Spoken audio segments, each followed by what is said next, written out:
regular meeting of the Santa Cruz County Board of Education with a roll call, please. Trustee Acosta? Trustee Larson? Here. Trustee Roth? Here. Trustee Van Allen? Trustee Williams? Here. President Sanchez? Here. Thank you. So I see we do have one board member that is joining us online, which brings me to the next item, board member remote attendance approval. So President Thank you. Sanchez, Trustee Larson actually is not doing it under AB 2449. He's participating because his location actually is part of the board meeting. Listed. Okay. And so that was, we've notified the public of that location. Perfect. And then with one opening, so we don't have any requests, right, for remote attendance approval? Correct, no requests. We do not have a request. Okay, got it. Moving along, we're going to go to section 2, Pledge of Allegiance. I'm going to ask those who can to please rise and ask our superintendent to lead us on the Pledge of Allegiance. Ready, begin. I pledge allegiance to the flag of the United States of America and to the republic for which it stands, one nation, under God, indivisible, with liberty and justice for all.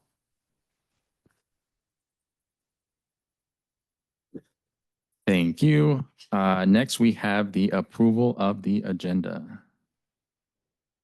Second. I'm sorry, that was Van Allen? Okay. And Williams, right, as a second? Okay. And because we have a remote attendance, I'm going to ask for a roll call vote, please. Trustee Acosta? Trustee Larson? Aye. Trustee Roth? Here. Trustee Van Allen? Trustee Williams? Yes. President Sanchez? Yes. Thank you. All right, now we are in section 4, public comments. This is an opportunity for anybody in the public to address the board. If you guys have any items that you would like to bring to our attention that are not included in the agenda, we're going to ask you to please fill out a form if you haven't done so already. State your name and limit your speaking up to 3 minutes. Is there anybody that would like to address the board? President Sanchez, we have a request from Martha Blanchard for public comment.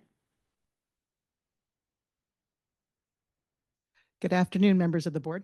My name is Marta Beliach, and I'm a member of the public who's been observing recent meetings of the Pajaro Valley Unified School District Board of Trustees. There has been a troubling number of governance defects committed by the board, with continuing defects still occurring. This state of affairs has prompted me to speak today. For historical context, last November, 3 incumbent trustees were defeated in re-election bids and replaced by new candidates with limited experience in public governance. There are some obvious, prominent policy differences among the board trustees. Not surprisingly, there have been a number of contentious public meetings. Nonetheless, there is a reasonable public expectation that minimum standards of governance would be maintained. Yet that expectation has failed, undermining public trust in the process. A critical catalyzing moment occurred during the April 16, 2025 board meeting, during which the board acted on items that had not been posted on the meeting agenda. Such action constituted a serious Brown Act violation, which generated public controversy and a measure of advisory intervention by Santa Cruz County Office of Education Superintendent Faris Sabah. That situation culminated in remedial action by the PVUSD board in response to a formal cure and correct demand letter sent by me. Since that time, the PVUSD board has committed continuing Brown Act violations during their June 11th, June 25th, and July 16th meetings, for which I've served respective cure and correct demand letters. A new threshold of defect was broached on August 11th, 2025, when the PVUSD board chose not to respond within the statutory timeframe to my demand letter pertaining to their June 11th, 2025 meeting violations. Their silence on this demand letter constitutes a refusal to cure and correct the Brown Act violations. To the degree that this board considers compliance with the Brown Act to be an essential component of good governance, and I believe you do, I've made this recital for the purpose of properly informing your board of the current state of affairs in the Pajaro Valley. I will follow up with more detailed documentation on this matter. Thank you for the opportunity to speak on this. Thank you. Do we have any other members of the public that would like to address the board? No comments on Zoom. Okay. Next, we are moving on to section 5, board organization. We received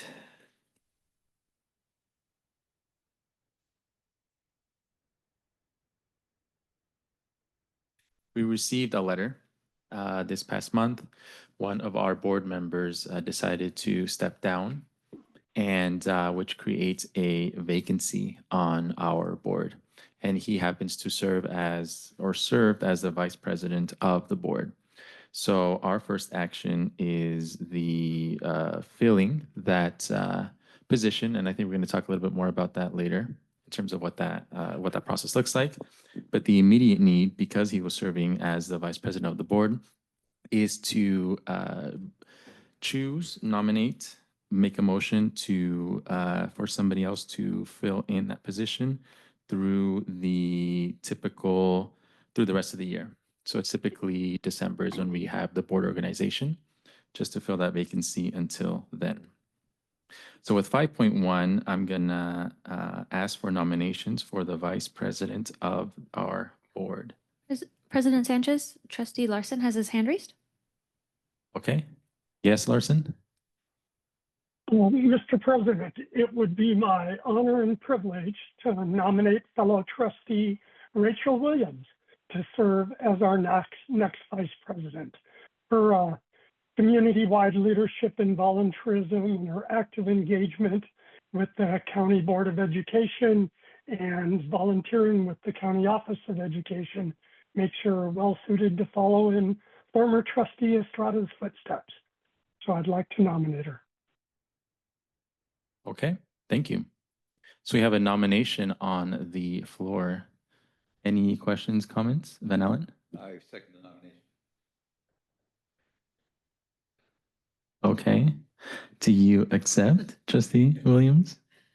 With honor, I accept and appreciate the confidence of my fellow board. Perfect. Seeing as we have a motion and a second, can we get a roll call vote, please? Trustee Acosta? Trustee Larson? Aye.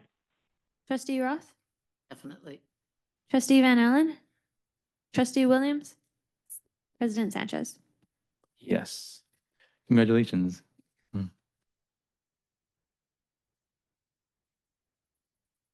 Okay, so as is customary, during this organizational meeting, we also have different committees in which the trustees serve.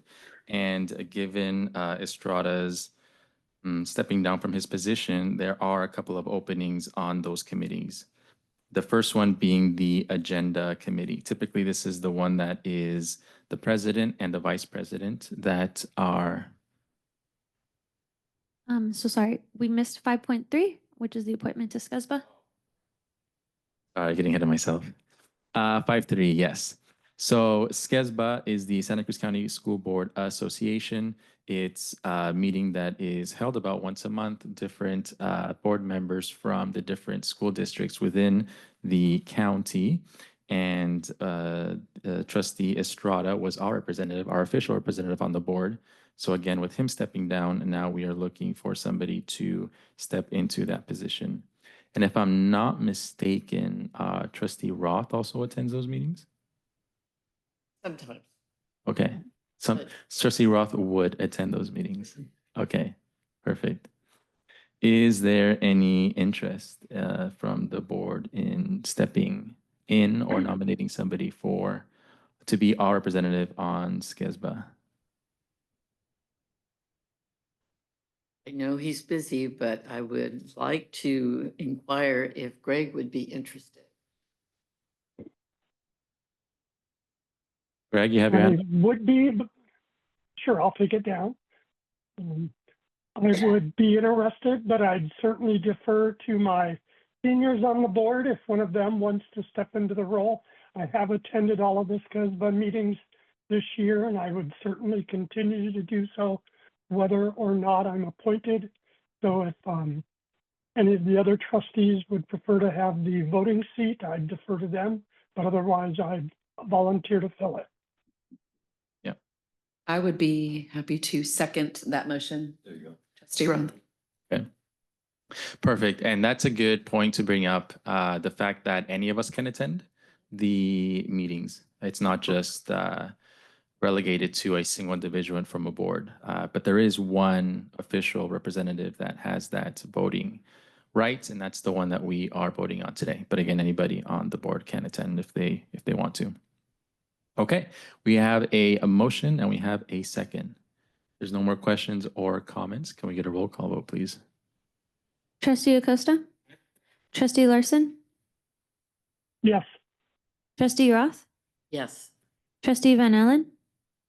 Vice President Williams? Yes. President Sanchez? Yes, passes Took me a unanimously. moment. Thank you. Took me a moment. Okay, now moving on, 5.4, the appointment to standing committee. So we have the agenda committee. This one is traditionally a meeting in which the president and the vice president sit together. They look at the agenda. They bring topics for our monthly meetings.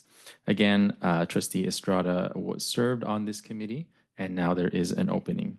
And as is customary for the president and the vice president, I would like to ask Trustee Williams to join me in that committee. I would be happy to join you on the committee. Okay, perfect. And because it is a committee, I believe I have the authority to assign people. Okay. So we will add Trustee Williams there.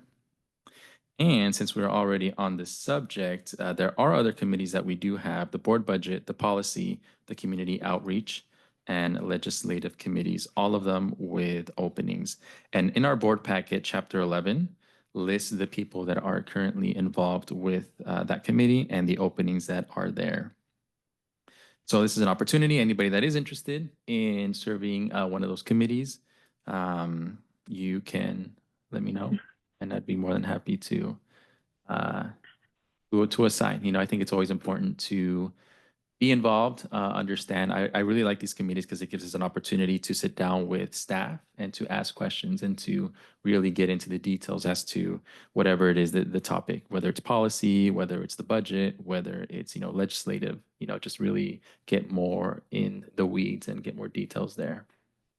I have a question of clarification. Are these just the committees in which we have open seats, since we try to get 3, or that's correct, right? Because we still have the charter Yep. that was not included. So this Yes. is just the ones that have Mhm. space. Great. Yep. So we can't have a quorum, so it needs to be limited to 3. And we do have an additional committee, the charter committee, that currently has 3 people. So these are the ones that are just have less than that number. No. Yes, and that's fine. I just wanted to give you guys that opportunity if there was any interest in that. Use your. Yes. So I'll get to that because that one is something that we do have to fill. We have 2 committees that we need to establish. The first one being board vacancy and student trustee position. So because we have a vacancy on the board, we have to fill that. We'll have to fill that spot. So what this committee will do is they will look at, typically there's questions that we ask for people that are interested in filing.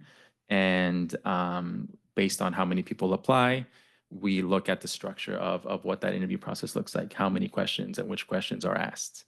And the same with our student trustee. So because it happens to be around the same time, we figured it'd be a good idea to combine them both for the current board vacancy and for the current student trustee. We'd probably have to take an action though, because we really could have a choice of going to an election or making an appointment. This board has filled vacancies, but making appointments. But I think, don't we have to take some formal action to declare the vacancy? Correct. So once we received the notification from the trustee who left the board, we have 60 days for the board to make a decision to appoint or move towards an election. So that decision would have to take place. The formal steps would have to take place for that appointment, or for the determination if you want to do an appointment or an election. However, the establishment of a committee that would work on defining those questions, if an appointment were to be made, can be established by the board president. I'm not Yes. against moving ahead. But yes, the agenda committee would have to set the date within that 60-day timeframe for the board to take action on whether to appoint or to move forward with an election. And I would say that's a role that the board vacancy committee can address. You know, does it make sense one way or the other, or recommendation one way or the other? I'm willing Yep. for that. Perfect. Let me talk about the other committee, and then we can go back to addressing and assigning people. So that's one committee that we need to establish. The other one is superintendent compensation review. So this one, I want to say maybe once every 4 or 5 years, more or less, is when we typically get together as a board and just look at the compensation of our superintendent, how it compares with other counties.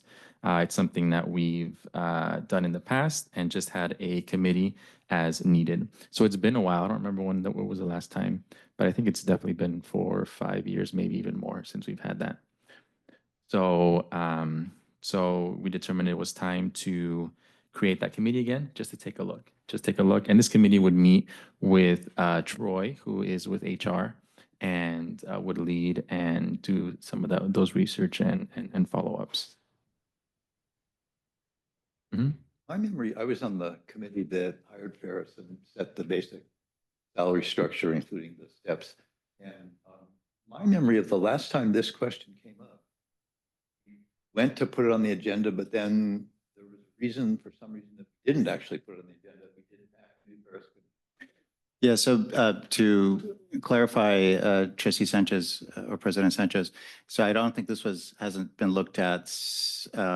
I believe it was looked at last time was after my election, prior to my swearing in. You have a board policy that looks at, that defines when it's appropriate to look at the superintendent's compensation, and there's basically a comparison LEAs that are looked at.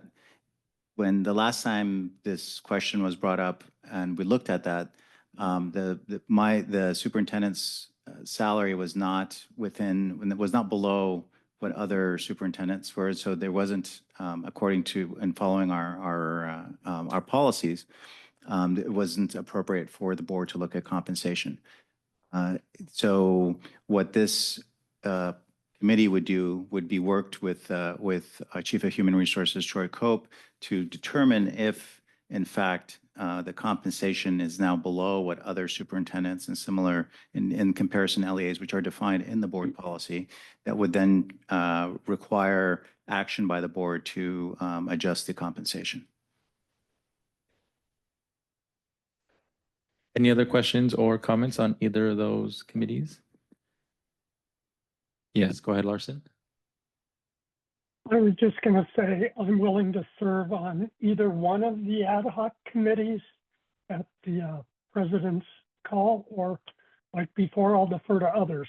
I am already on 2 of the ad hoc committees, so that's why I didn't volunteer for policy at this time. Okay, thank you. Anyone else from the board that is interested in serving? We would need at least 2 and no more than 3 on each one of these committees. Being that these are ad hoc, I am on 3 committees now, with the now being the agenda, but being that the last 2 are ad hoc and it's not an ongoing, you may place me wherever you see that is needed. Okay. Yes, and I definitely don't see us going past this year with these committees. If anything, once, twice, maybe 3 times. 3 might be too much to meet. and discuss. Roth?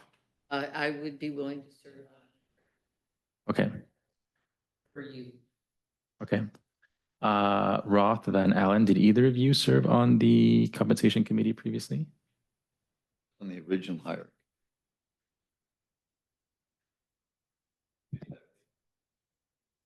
Okay.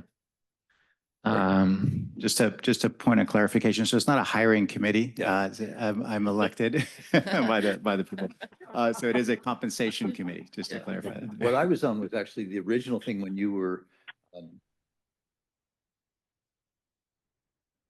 I was, at the time, I was deputy superintendent, You were but I had been deputy, that's elected right. in That's right. June of 2018. Well, June of 2018, and sworn in January of 2019. So the compensation committee looked at the salary prior to my swearing in January of 2019. I mislabeled it hiring committee. Yeah. Okay. The people hired you. So because you've had experience with that committee, would you be open to serving in that? Yeah, I position? assume it's not gonna, No, no. Last time, how many times did you guys meet? 2 to 3, it's happened a couple times, but it shouldn't be. Yeah, like 2 to 3 meetings is what we. Okay. So Van Allen, I will list you down as a superintendent compensation review, and then Williams, if that's okay with you. Yes. Okay. So Van Allen and Williams, and then Larson for the board vacancy and student trustee position, and then trustee Roth as well, right? Okay. you have me also with the, No, you wanted to be on that one? well. I'll Okay, do this. okay. Can I switch Roth and Van Allen? Oh. Sure. Well, I was excited about the student trustee. Okay, let's do that. Yeah, Okay, so Ralph, I'll go on to, perfect. Questions, comments, thoughts? Pretty straightforward. Okay, perfect. Thank you, guys. So with that, now we're going to consent agenda. And I'm looking for a motion. A motion. There a second? Okay. And I do want to call out the donations that we did receive. We're always grateful for anybody that does contribute, that does help and contribute to the success of our programs. Can we get a roll call vote, please? Trustee Acosta? Trustee Larson?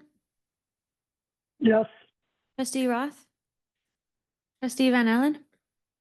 Vice President Williams? Yes. President Sanchez? Yes. Thank you. Any correspondence?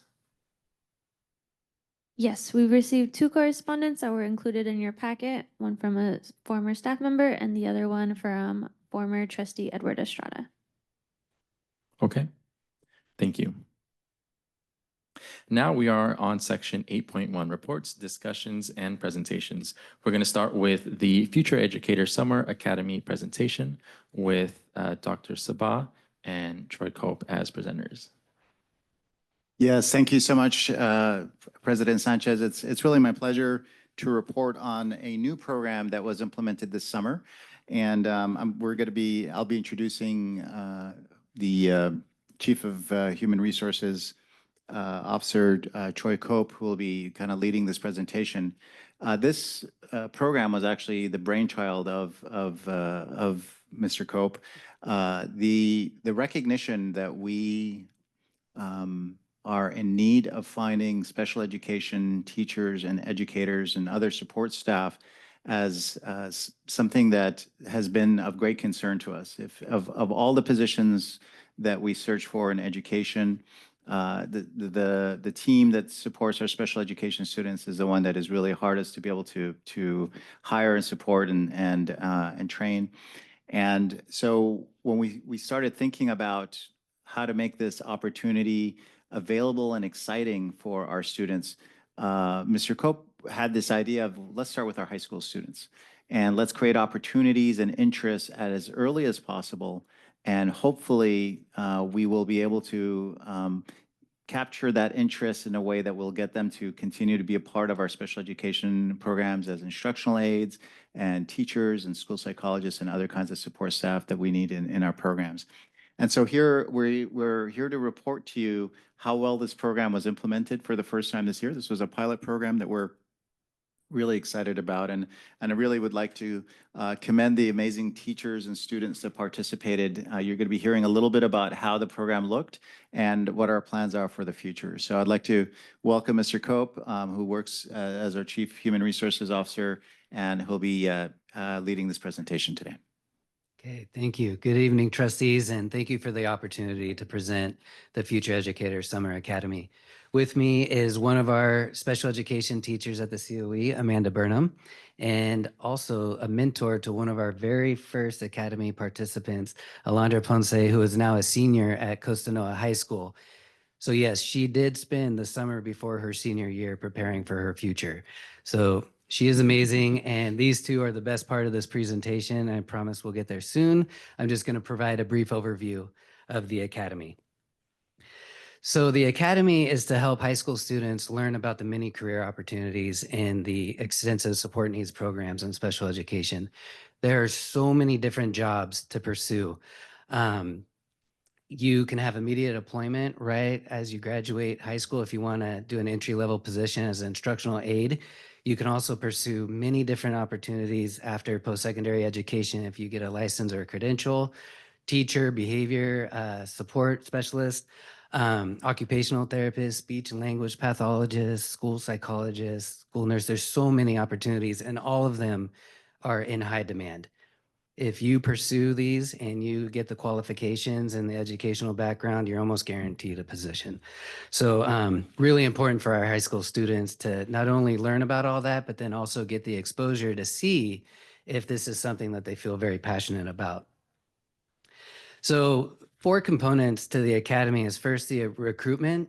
So this is a collaboration with our school districts, their site administrators, their academic counselors, and what they do is help recognize and award aspiring educators, and then give them an invite to an informational night.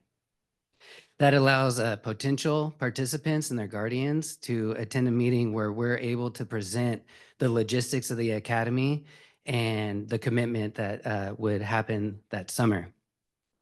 Once the commitment is made, then they have access, first of all, to professional development from our current staff who are experts in the content area. This is really, really high quality professional development that we provide to our new hires and our current employees. So the high school students not only get this to gain new skills and learn about them, but then they also get to practice the new skills in the classroom through paid field experience. So earn and learn, a great way to pursue and explore careers. Here is a master schedule to the Academy. It's aligned with our 4-week extended school year program, summer school for our extensive support needs programs that we serve here in our regional programs during the school year. So again, they have access to the professional development. The first week is an overview of special education, the students, the services, and the programs. They also get an opportunity to meet their mentor teachers and learn more about the actual classroom that they'll be placed in. And then it immediately starts with field experience, which at first, they're able to observe and kind of see what they learned about in the first professional development. The second week, they get instructional strategies provided by our SELPA director. And then after that, they are definitely working with students and integrating into the program. The third week, they learn about behavior support from our behavior specialists. And in the fourth week, they learn about communication provided by one of our speech and language pathologists. So again, really high quality professional development, and then a lot of opportunities to practice those new skills. I'd like to take this opportunity to just recognize all the COE staff that contributed to making this Academy possible. Scott Meanhill was a huge part of helping organize Engine June, our educator recruitment, retention, effectiveness coordinator. She organized all of this. She was huge and instrumental. We also, from our Dr. Devin Stark, our administrator and leader in the special education program, her and her team, along with a colleague, Jessica Little, SELPA director, they really helped us plan this out and make sure that the professional development was aligned to what their field experience would be. And then the future educators themselves and the mentor teachers who were the biggest part of helping them practice those new skills. So you see, we had a wide range of districts. Sammy was from San Lorenzo Valley High School, Kira from Harbor High, Amelia from Santa Cruz High, Hayden was from Scotts Valley, Daniel was from Seva Charter, and then Alondra from Costa Noa High School and was mentored by Amanda. And as I promised, we would get to the best part and hear about the experience from both Amanda and Alondra. So I'd like to hand it over to them.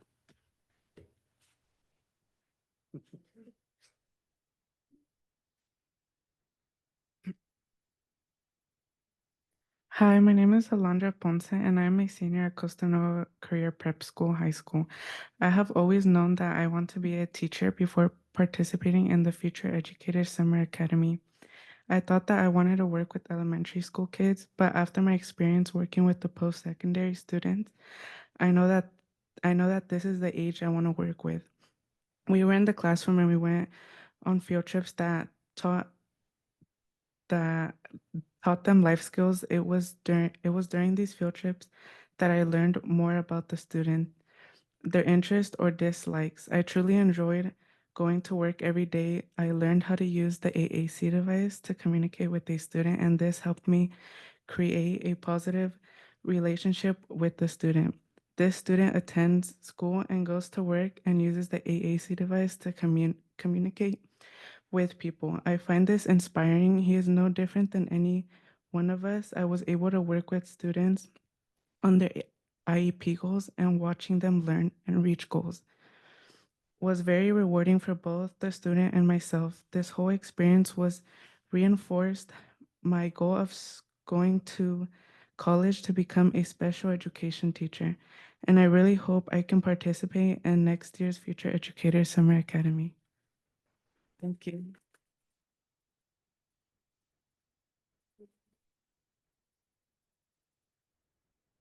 Hi, everyone. Yeah, I think Alondra said it best. I'm so lucky to have been a part of this program. I think the way that it's structured and having these learning opportunities in the classroom and then having the field experience to go along with it. I just saw, we would have a behavior training and she would go to that and then come into the classroom and just make those connections. So it was really cool to watch you grow. The way you connected with the students and just worked with them, I could really just see your passion and it makes me so excited. And I think this program just sets up people to work with this population of students. Like Ferris said, I don't think there's enough people who go into this field and you don't always get that field experience until much later. I mean, sometimes you'll go through a teaching program and not even know about post-senior or work in these types of classrooms. So just the fact that you've gotten this experience and she's using AAC devices and behavior strategies, I think that's so amazing. And special education will be lucky to have you. Thank you. And yes, we're very excited to have you back. Hopefully you'll be able to spread the word with your fellow high school students and then be a mentor to them next summer. Any questions or comments from the trustees? Williams? Yeah, I just have one comment. In general, I always have felt there's special people that are educators who work directly with students, but this is just above and beyond to expose individuals, particularly high school students, to something so special and so amazing. And it was amazing to hear you say, I was interested in being an educator, but this just completely opened my eyes to something new. And I think that's wonderful. And what an amazing start to a new program. And so congratulations to you all and to all of the students. And we really look forward to seeing what comes out of this. Thank you. Yes. Ditto. Roth? Me too. Mhm. I'm always surprised at step forward or steps forward that this county Office of Education takes. And this is almost a no-brainer, but nobody's thought about it. So I appreciate it, and I hope to see that it really grows, because I do think having some hands-on experience into these different fields or introductions into them, coming out of high school, going to college, a wonderful way to help direct our students to a much needed area. Yes, I think Alondra mentioned something very like something key, right? And Williams already touched on it briefly, but it's the exposure to being inside the classroom to a certain age group that makes you open up and realize that, hey, this is something that I could enjoy doing. I think that hands-on experience definitely goes a long way. So sounds like the program's a success. So thanks everyone for helping make it be what it is today.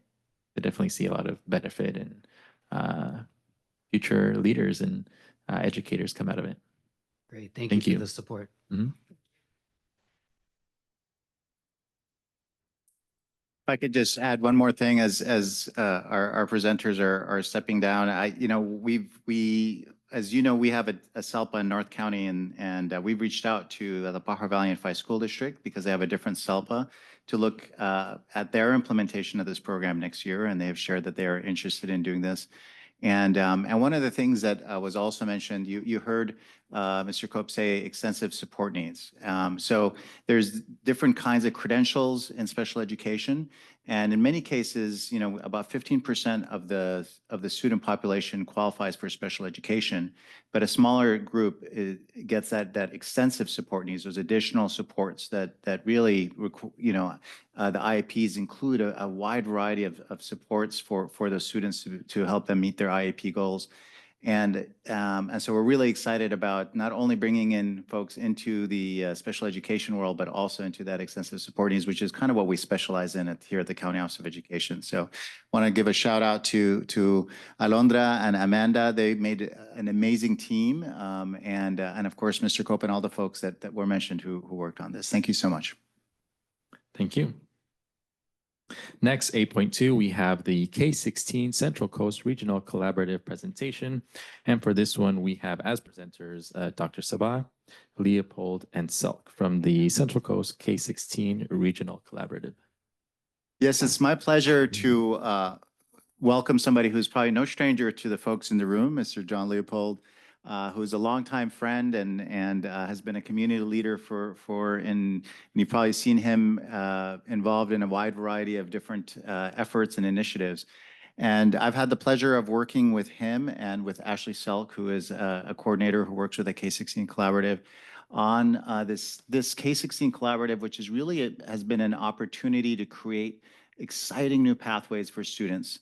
And this collaborative has, I think, of the different collaboratives in California, we're probably the furthest ahead compared to everybody else, bringing together high schools, community colleges, universities, in all the areas from Santa Cruz all the way down to Ventura County. And so it's been an exciting project that I think we are going to be seeing some amazing opportunities being available to our students and helping them, opening up a lot of doors for their careers and their futures. And so really grateful to Mr. Leopold for his leadership and for being here tonight to talk to us a little bit more about this program. Welcome. Thank you, Dr. Sabah. I really appreciate it. And welcome to all the trustees on the county COE. It's been an amazing organization to work with, and I wanted to share with you what we've been working on and how we're supporting schools here in Santa Cruz County and in the 6-county region of the Central Coast, from Santa Cruz all the way down to Ventura.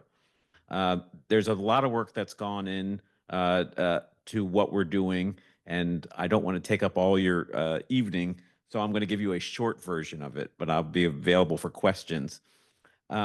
Coming out of the COVID pandemic, the governor of California engaged in 2 major efforts to address economic recovery with equity. And one of this was they divided the state up into 13 regions, and one of it was an educational collaborative, like I will talk about here tonight, and the other is a project that's now called California Jobs First. Our Central Coast region has an organization called Uplift Central Coast.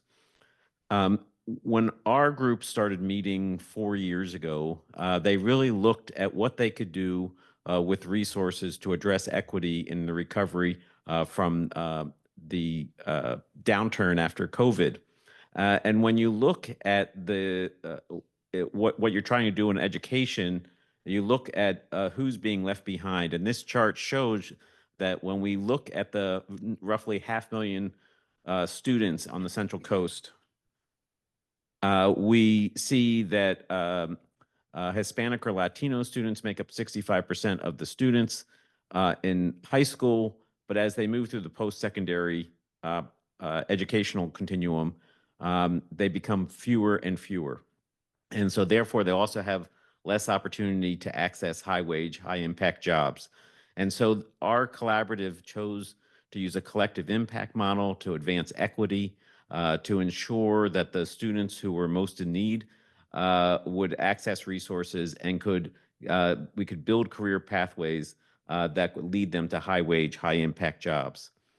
The collaborative is in some ways pretty simple, but pretty unusual too, because they're designed to include all elements of the educational continuum, K-12, community college, and four-year universities, and also industry. Because it was interesting to me as I started this work a little over a year ago, when we talked to educators about what jobs they were training students for, there were a lot of blank stares. And they had not been talking to industry. And when we got industry in the room, there was lots of great communication. But it's not something that educators always think about, is what jobs they're trying to prepare students for. So what we have tried to do is bring that all together in our collaborative. We have a 30+ member steering committee, which I'll talk about in a moment. Our key goals here are to increase the alignment of the K-16 educational system to make sure that there is a seamless transition for students to be able to have the greatest mobility and the shortest path to their education goals. And that takes some works to make sure that the system is set up well. The other goal is to disrupt inequitable systems and structures in our institutions. There is lots of ways in which kids get tracked into certain jobs or certain educational portfolios that don't necessarily benefit them. We also wanted to address the kind of supports that's needed for students with different needs, whether they be language, income, or transportation. And lastly, we wanted to build upon student strength, assets, and the rich cultural and linguistic contributions to make sure that we were honoring the people that we were working with instead of telling them how to do the work. Our governance structure is we have 10 K-12 representatives. All the 6 COEs are represented on our board, as well as 4 districts. We have the 8 community college districts. We have the 3 CSUs and the 2 universities, along with 6 members from industry and 4 student representatives. That group meets monthly. We can only really do it virtually. Once a year, we meet in person. We just had a convening just 2 weeks ago. And then we also have a regional leadership group, which is made up of the program managers from the pathways that we funded, which I'll talk about in a little bit.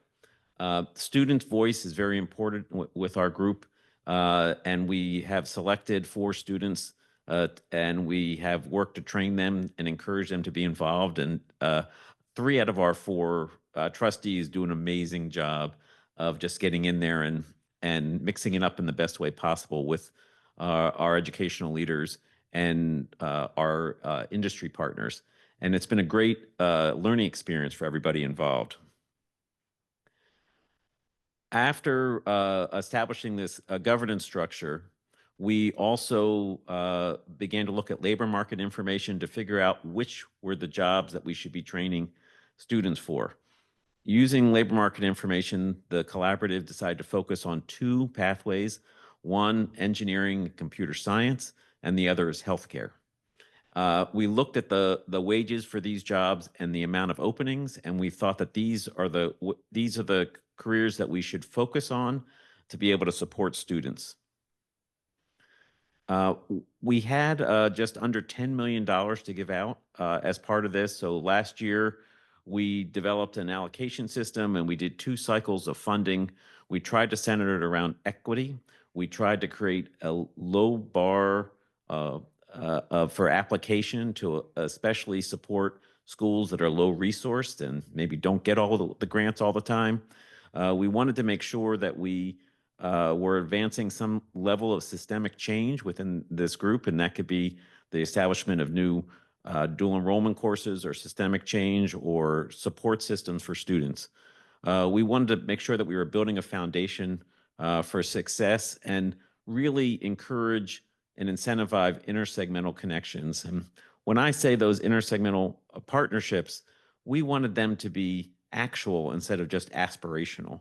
So when we have a high school that's having classes introducing students to healthcare, that's nice. But if they're not getting credit for it or it isn't helping them get to the next level in their educational goals, it's not doing everything it could. And so we wanted to make sure that we had real intersegmental partnerships.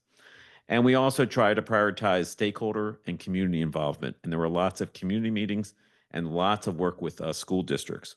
We also focused on K-12 districts that met certain equity criteria, which means they had at least 55% of their students were on free or reduced lunch or homeless and foster youth. This meant here in Santa Cruz County, there's only one school district that meets that qualification, the Pajaro Valley School District. But together, we've reached every school district in the 3-county area that meets that qualification. And throughout the region, I think there's 36 school districts, altogether about 53 schools who are involved. We also did a non-competitive allocation process where we developed, with the help of Cabrillo College President Matt Wetstein, a great formula maker, a formula that guaranteed a certain amount of money for everyone. And then we built in some equity criteria based on the number of students that met the criteria and the number of students in their school. This meant that the partners could focus on collaboration instead of competition. So this strategy worked out pretty well. We made $9.8 million worth of grants. We supported 10 career pathways that focused on engineering, computer science, or healthcare. It involved over 50 institutions, over 30 employers in new or expanding intersegmental partnerships. We developed new dual enrollment, guaranteed admissions for some students at some CSU campuses. It also supported family engagement activities, academic support, transportation assistance, new equipment. Lots of different schools did lots of different things. We even had one rural school in San Luis Obispo who we helped set up a print shop so their students could get work experience because there wasn't jobs in their rural area that they could get to. And it's a fascinating program. We also added this year we got nearly $500,000 from the state, and we prioritized paid internships for the students in our pathways in economic development projects that were funded by the California Jobs First partner, Uplift Central Coast, connecting our two efforts together. We also wanted to encourage the adoption and use of the California College Guidance Initiative, CCGI, and we set up communities of practice in both the northern region and the southern subregion. And they've been meeting monthly since the fall, and it's a great tool. You may be familiar with it. I'm looking to see if you're familiar with it. CCGI is a tool that tracks A through G completion, that helps with FAFSA application. It has a career exploration module, and it also I think it does college applications as well. And so it's a state-supported free tool for schools. Schools have paid for things like Naviance, which you may be familiar with. A lot of schools use that here in Santa Cruz County, but this is a free tool for students and their families to use and for school districts. I see that in my slide here, I left off an important piece. Here in Santa Cruz County, we've funded nearly $2 million in grants and other work for pathway creation or the support necessary to maintain this collaborative. UCSC acts as our fiscal agent, and in which several of us are hired by, but we also have two backbone organizations who where our regional coordinators are based. Our Northern Region Coordinator base is here at the COE. Ashley Selk is a very talented member of our staff who is actually a COE employee, worked closely with Ferris, Christine Chopra, and everyone here to make sure that the efforts that we're doing here are coordinated with the efforts that the County Office of Education here in Santa Cruz and also Monterey and also San Benito. And I'll talk a little bit more about that in a moment.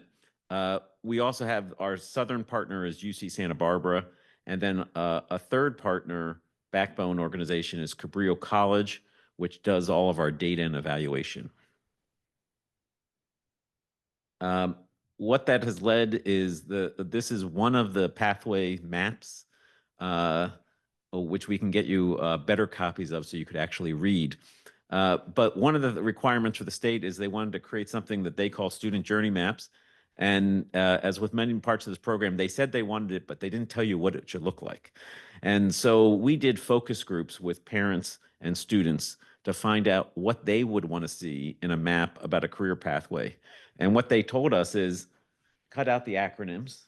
Well, they care less about the name of the degree, but they wanted to know what a student would be doing at each part of this continuum, what kind of supports they would receive, and what kind of work opportunities there were.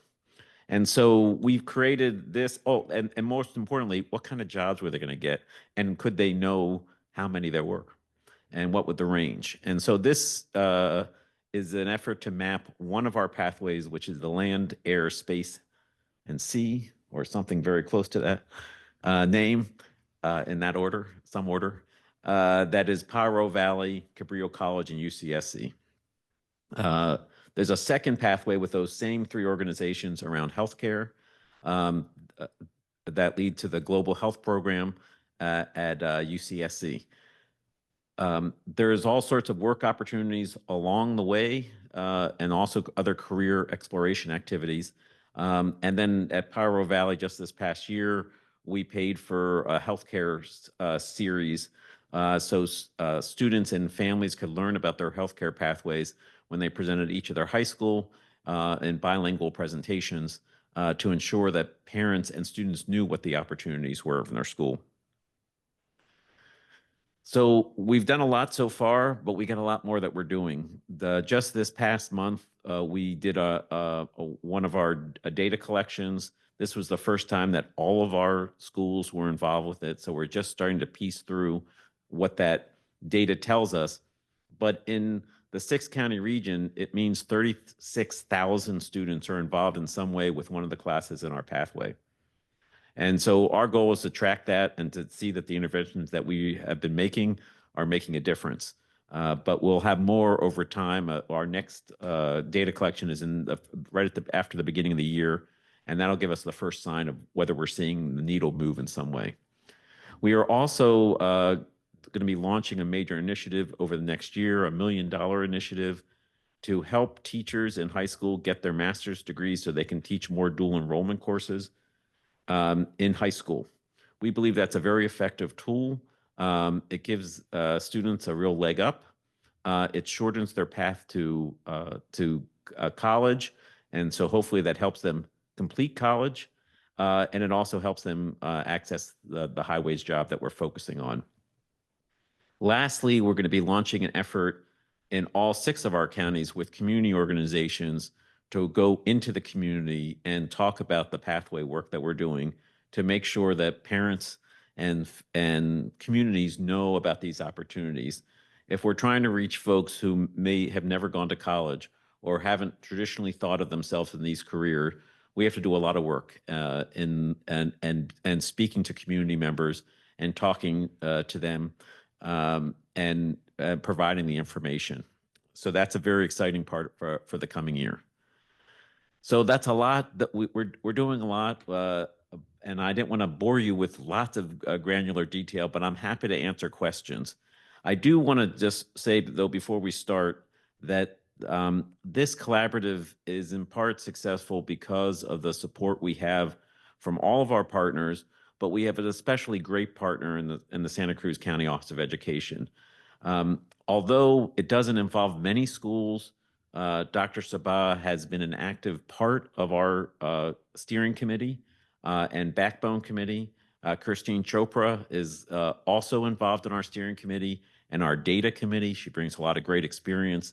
And then the hiring of Ashley Selk has been really transformative to our collaborative because she has done the important work of threading together relationships that can strengthen these partnerships and introduce new ideas in a way that's not confrontational, but collaborative.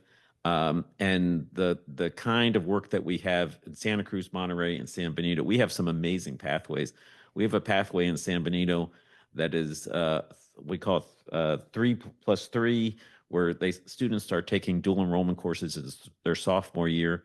So when they graduate high school, they only have 2 years at CUSMB to get their mechatronics degree. If you live in a rural community, that kind of pathway gives you a greater chance of success. We have some other work on the Monterey Peninsula that's also fantastic around ag tech and other pieces as well. So it's been very exciting, and I just want to express my appreciation to Dr. Sabah, Ms. Selk, and Christine Chopra, who've been great partners in all this work. So with that, I'll leave it for questions. Questions, comments from the board?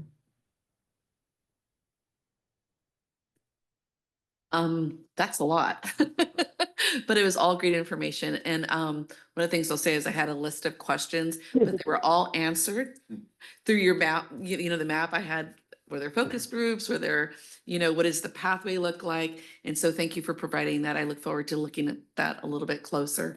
I was curious about the committee itself, and you said that there were industry members, there are students, and I was just curious, sort of the background on how those individuals were selected and how that all came to be.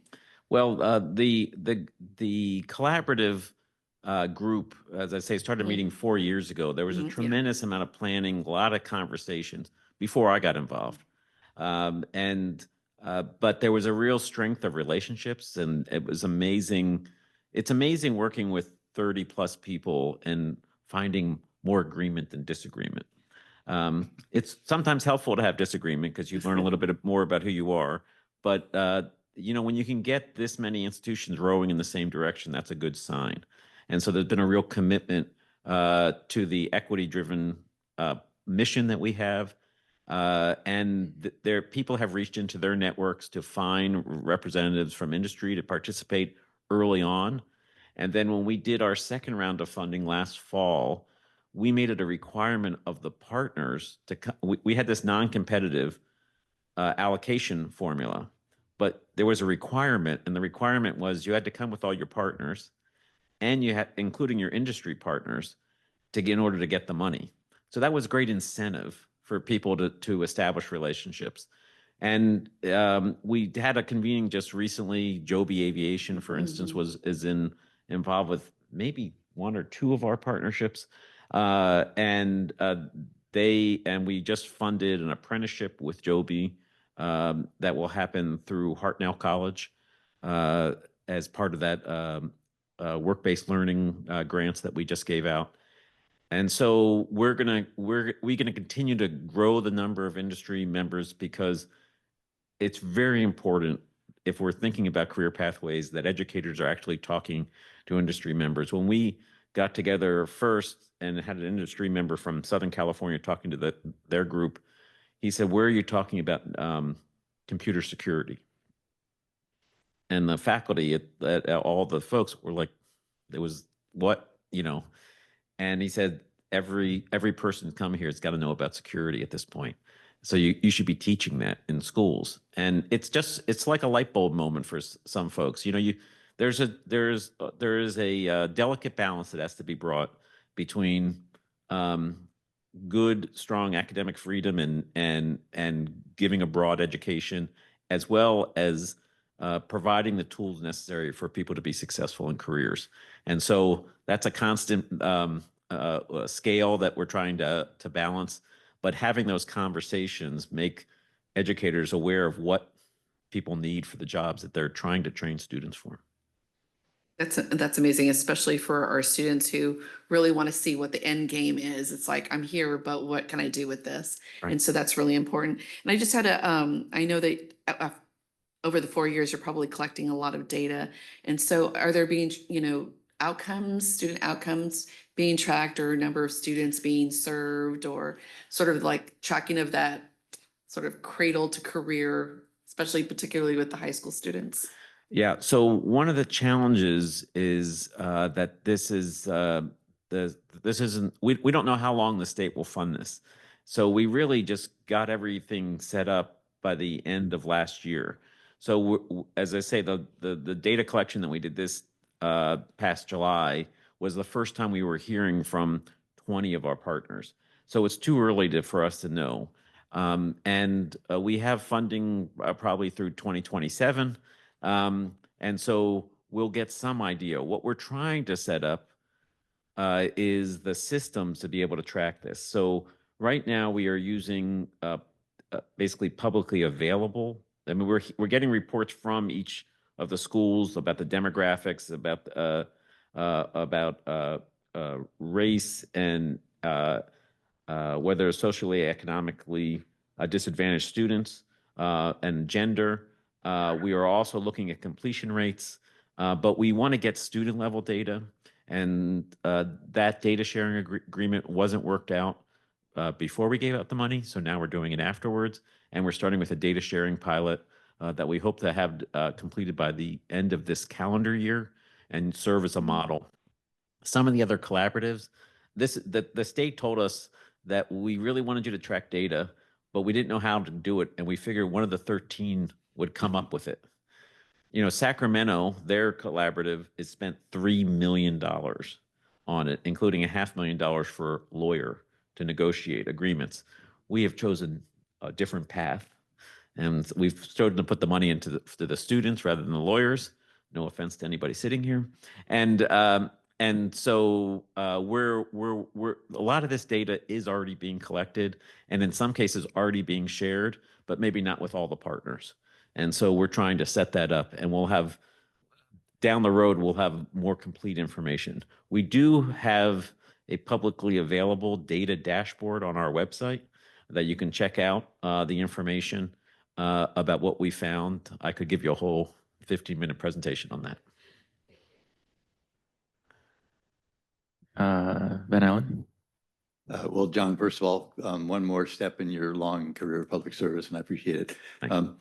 I just had two comments. One is that to me, your emphasis on the relationships is crucial, among the districts and the industry and the universities and so on. That's got to be a central piece of the ongoing work, not just the setup but the ongoing cultivating and nurturing those relationships.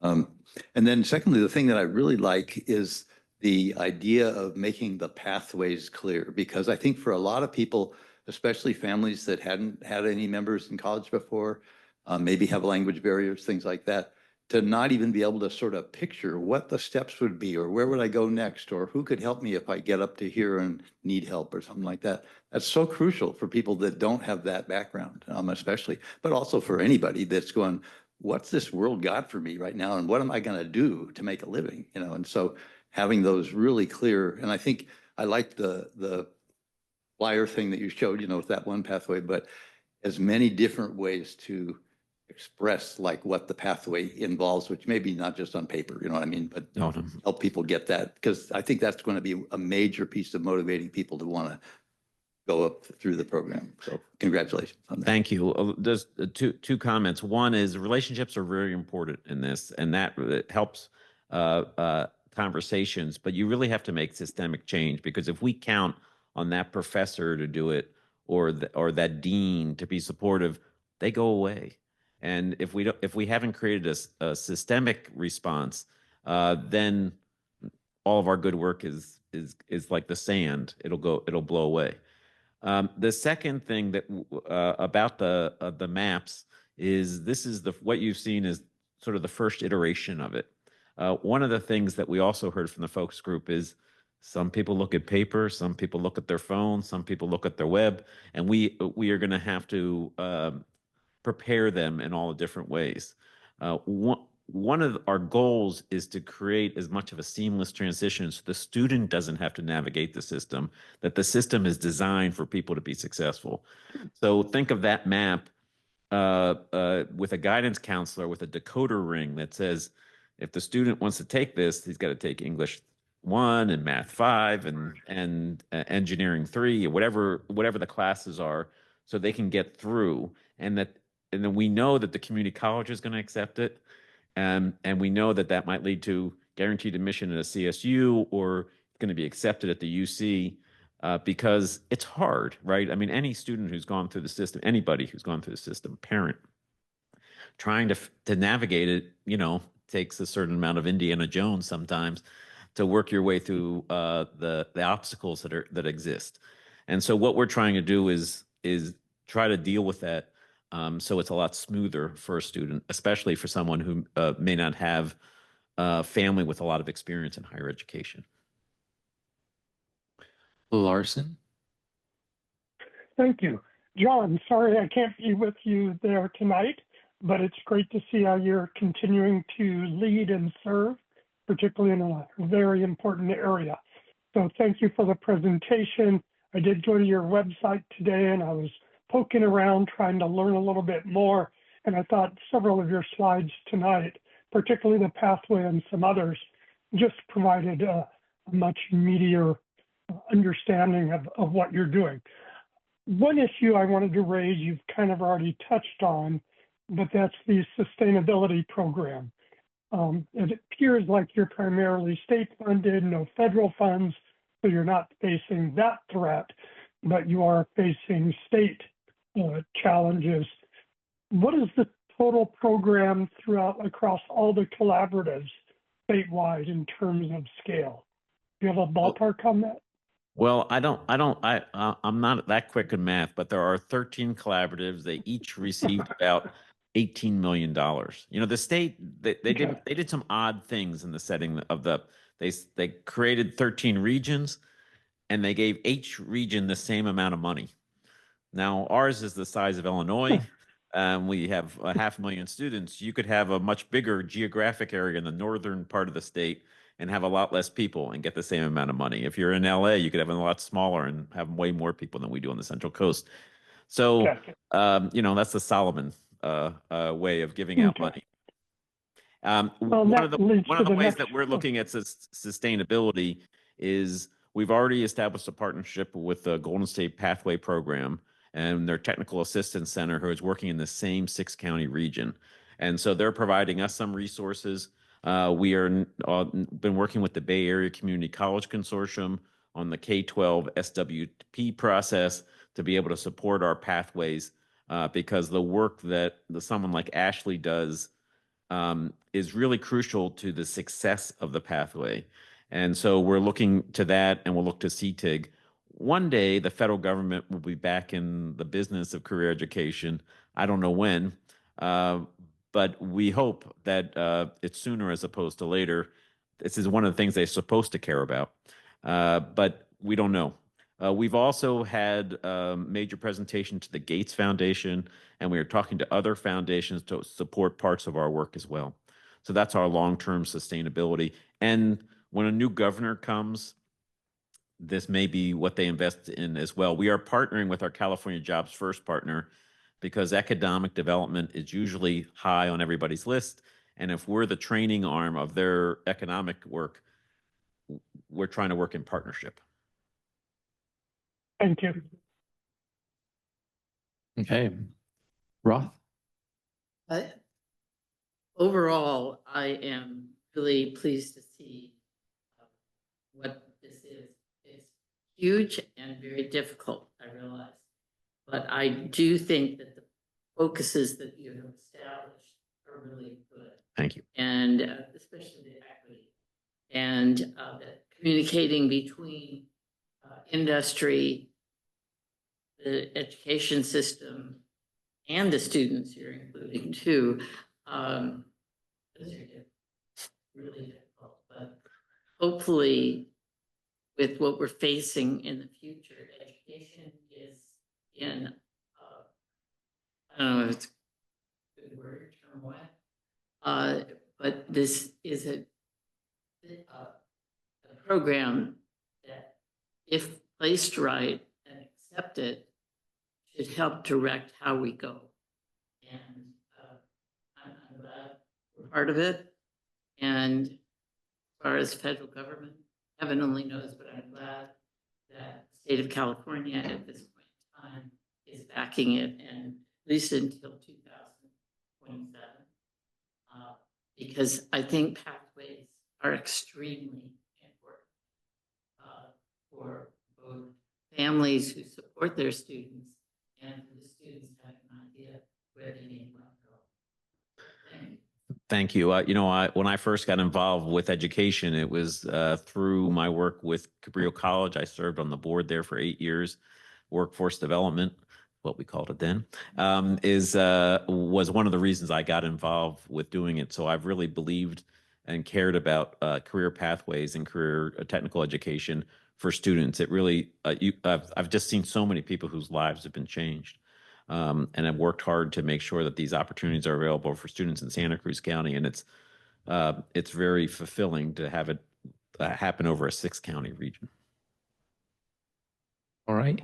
If no other questions or comments, I just want to thank you for taking the time to come and share all the great stuff that the collaborative is doing. Thank you. Thank I you. appreciate it. Thank you for your work.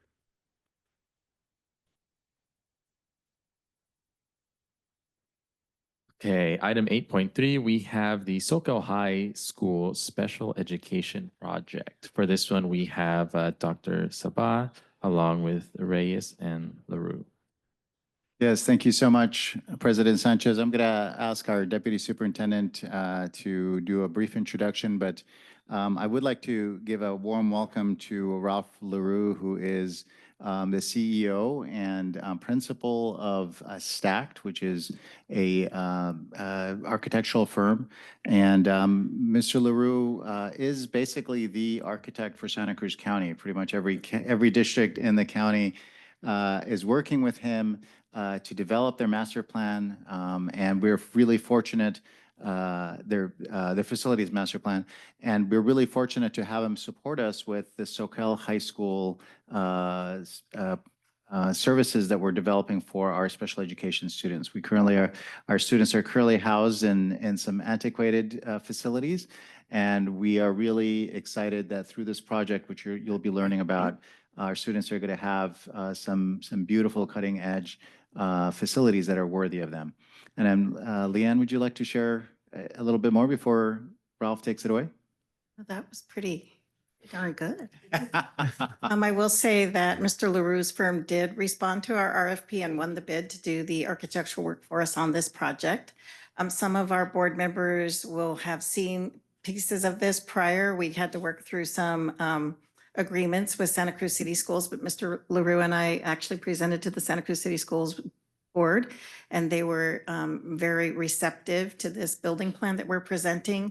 And I do just want to reinforce that the current facilities that our regional program students are housed in on campus at Soquel High School are in dire need of being scraped away and replaced with a much more suitable learning environment. And that's been a very strong tug on my heartstrings to make sure we have the best facilities for our most needy students.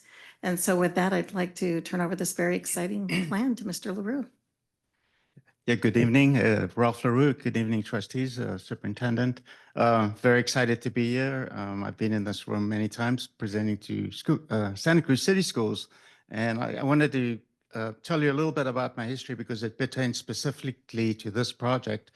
During the last bond for Santa Cruz City Schools, we modernized Soquel High School and spent 30 million on that campus, but left 4 portables in place that weren't the school district's program. So this is really an opportunity to do a great project there. I've been involved with education for 25 years, as Dr. Sabah says, worked with most school districts. So I've got the perspective of the prevailing wage and the management of projects. I try to look at projects holistically. So what you see tonight is a plan that I've worked with Leanne to budget and schedule a realistic project to create an awesome facility. So we're going to look at the site layout today. And remember, this is schematic design, so we're still in the development process. It's an early day. We'll look at some modular topology solutions, the building program, and layout options. And then again, we'll talk about the program management aspects, which is the costs. And we want to work hard to offset your costs with funding availability for new construction, and Leanne will talk a bit about that later. And then, should we move forward, I've put a schedule together, a little aggressive, but I think if we work together closely, we can achieve that. So the building site is Soquel High School. I'm assuming most of you are familiar with it. It's right adjacent to the new pool that was built. So the portables on the right there have been in place. I can't remember exactly, Leanne, but I think they're at least 30 plus years old. And they have, what you'll notice, they don't really have any access to outdoor quality space. Also, the drop-off of those portables are right on in the fire lane that rings the campus. So we worked with the school district to allocate a site that was actually slated for some development early on in their bond, and we didn't land up building there. So we know the topography well. It's right adjacent to the ag program. So we've had some discussions of how maybe the SDC classrooms could maybe do something with ag as well. So excited with that piece of land, because what we'll focus in is not just the buildings itself, but the beautiful courtyard space that will support outdoor education. So the classroom program, I won't go through every detail here, but the classroom program really replaces those 4 portables, but also replaces a program called the Hub, which is located at 313 Swift Street right at this minute. And that site is going to be developed for educator workforce housing. So that those buildings are going to be demolished in place there.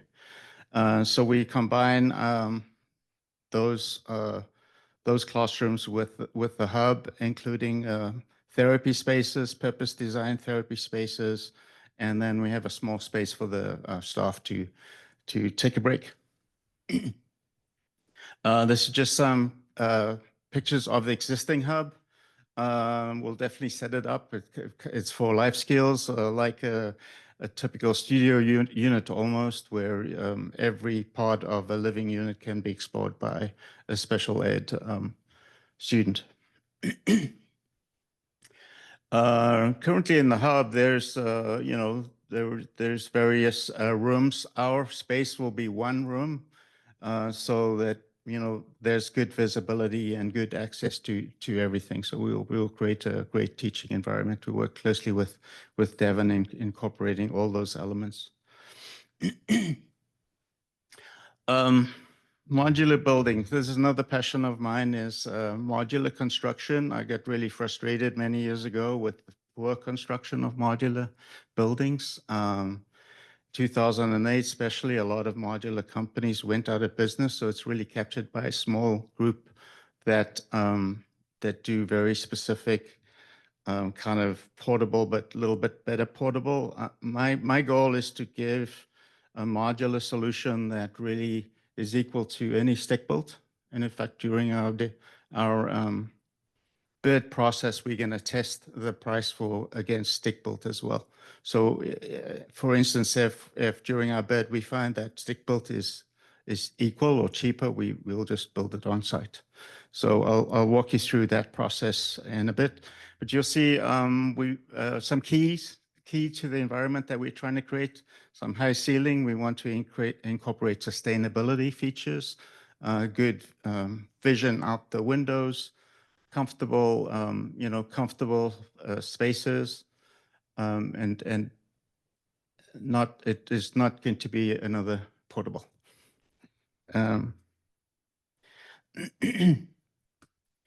So some aspects of the site plan, the site layout, I think works really well. So there'll be a place for a small bus or any drop-off vehicle to park adjacent to the units. The buildings itself create a positive outdoor environment, as you can see, with various spill out education opportunities, I would say. Obviously, we include lots of shade, access to water, all those important things, a comfortable seating. There'll be a low fence up front, and then at the back, there'll be a higher fence that matches the Santa Cruz City School standard, when they do an 8-foot fence that is difficult to climb for anybody coming from the backside of the campus. We're looking at incorporating a swing. I think that was a Devon wish list back. Yeah. Yeah, and again, access, adjacency to the ag program. I'm not sure how that plays out from a teaching, but I think it's a real opportunity to have some raised planter beds in that courtyard, but then also to be able to walk over and be fully immersed in the campus. Just some progress, really. I'm not going to go over this. We've started drawing up the drawings to be able to go out to bid. Again, we're in schematic design. We quickly will move into what we call design development, and that'll be the drawings that form the basis of a solicitation package. This is that same plan with the kind of the floor plans broken out, so you can see it's 2 buildings. They are set up in a typical modulation of the 12 by 40. That gives us an opportunity to both explore the modular concept first, stick-built concept. So these are the enlarged plans. You can see the SDC classrooms, both with full restrooms and changing table. And then we have small breakout spaces. Those on the left, those breakout smaller rooms would actually probably just be a curtained off partition space for a teacher and student to have a one-on-one in an event of that need. The building on the right, the classroom on the right, or the building on the right, is the hub, and that, as you can see, has got a full horseshoe-shaped kitchen. And we haven't populated with furniture, but the next presentation we'll actually do some 3D rendering showing how that works, because furniture for a SPED program is really important to pick in the right type of furniture. And then on the right, you'll see various size therapy rooms. So this plan has been reviewed by Leanne, Devon, and Ferris, I think, has seen it. And I think this is our basis to proceed with. Some views, we make it look finished, but it's really schematic design. There's still chance for color, different colors, different finishes and different shapes. Generally, we're really happy with the way the buildings sit together. I think it creates a rich environment. Just some lower view, some welcoming environment. All of these classrooms would require 2 exits. But the vision of this facility is that students would be dropped off at the gate and then actually enter the classrooms at the rear side of those classrooms. Of course, there might be instances where they could come through the other door, but the front doors you see are really just exit doors, and they're required by code. And that was kind of for security. We also focus on lines of sight and be able to see every corner, making sure there's no hidey holes. Yeah, I think that explains the layout.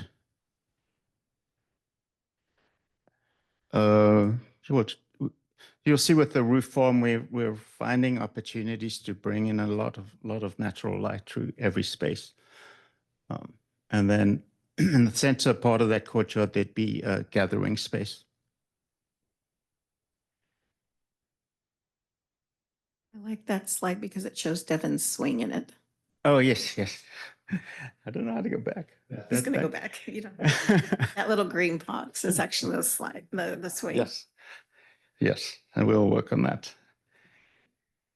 It's exciting. My wife's was at Salper at Pajaro, and she always asked for swings at schools, and I'd say no, because when you do it at a regular school, there's too many students, but I think at a SPED program, it works amazing.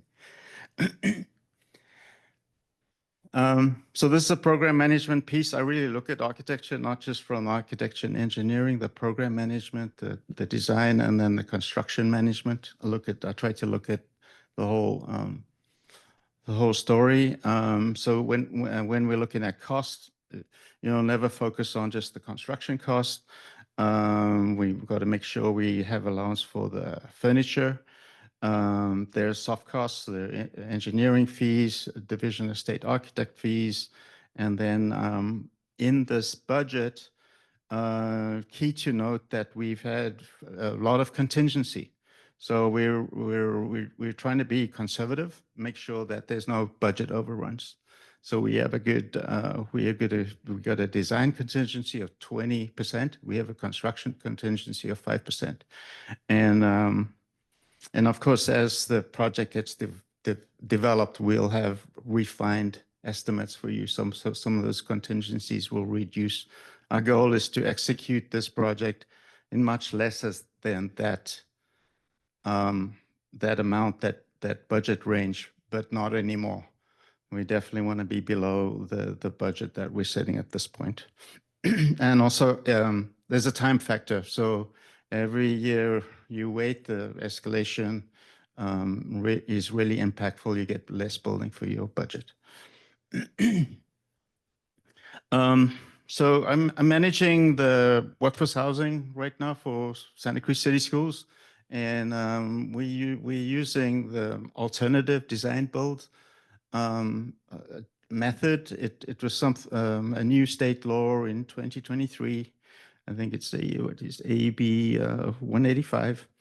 And it's been really good. It allowed us to actually design the building through design development and then use that package, so you could think of it as bridging documents. So that's how we solicited the contractor for that project. It puts a lot of control in the COE's hands in terms of design, but then also in the back end of budget. So I'm recommending that this method be used, and we'll be meeting with the legal on this to start to structure those solicitation packages pretty soon.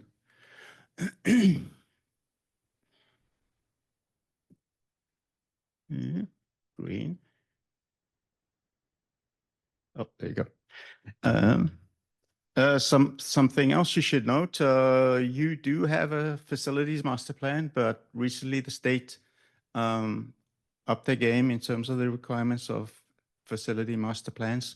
So there are some aspects that we would have to update to be able to apply for the state funding. It's a requirement. So this is kind of a checklist of information that we'll be working with. It doesn't need to be arduous. We've definitely done all the inventory of all of your sites already, so that's great. We have to run the capacity, look at your enrollment and all of that. So we'll work closely with you on that. And lastly, the schedule. So, we have been moving ahead. So this is our schedule. We aim to do a design development package pretty soon, early next month. And then we'll work with the attorney to put a solicitation package together. So the contractors have enough to go on. There'll be parameters, but some of it will not be exactly defined because we also want to get a contractor with some that they bring their innovation and their cost control, but we set the standard and the design expectations within the package. With all that going well, we cut the ribbon on 1/1/27. I hope to be there and execute for you. Thank you. Oops. Any questions? Questions, comments? Larson? Well, first, those don't look like any portables I've ever seen. Those look fantastic. So thank you for that. I was particularly excited about the hub being co-located at this site, and you've answered some of my questions about that. The space that's being vacated by the 4 portables, I'm assuming that will go back to SoCal High to repurpose and reuse? Yes, I forgot to mention that. So on some of the other projects we've developed at that school, they lost a lot of parking. And with that pool right being there, I think it's going to be a really good row of parking. I think at least 20 stalls that will go back in there. Because right now those portables are set on asphalt, so it should be an easy transition. If I may add, that's okay. I was just sneaking in here. Another positive about this project is because we do already house students in that area, we wouldn't have to pay extra money for temporary housing, which is a huge cost that we're avoiding by executing this plan in the order in which we've chosen. Makes a lot of sense. A follow-up question is, it seemed like the portables, just looking at the aerial, were probably a lot more square feet than the 4,800 square feet that's being proposed. But I'm assuming the 4,800 is just a lot more efficient and effective space. And that compensates for it? Actually not. It's like for like. So those portables are 960 square feet. And I don't have my calculator, but 5 times 960, I think, is the 4,800. And so there would not be less space, be equal exactly. Okay. And that's all my questions. Looks good. Williams? Thank you for the presentation. It looks beautiful just to start with. Just a couple of questions regarding the students that it'll house. Is this just going to be rehousing the students in the existing, or are there other students going to be coming in from other schools? I guess I misunderstood that part where there was a mention of like space from on another part of our county.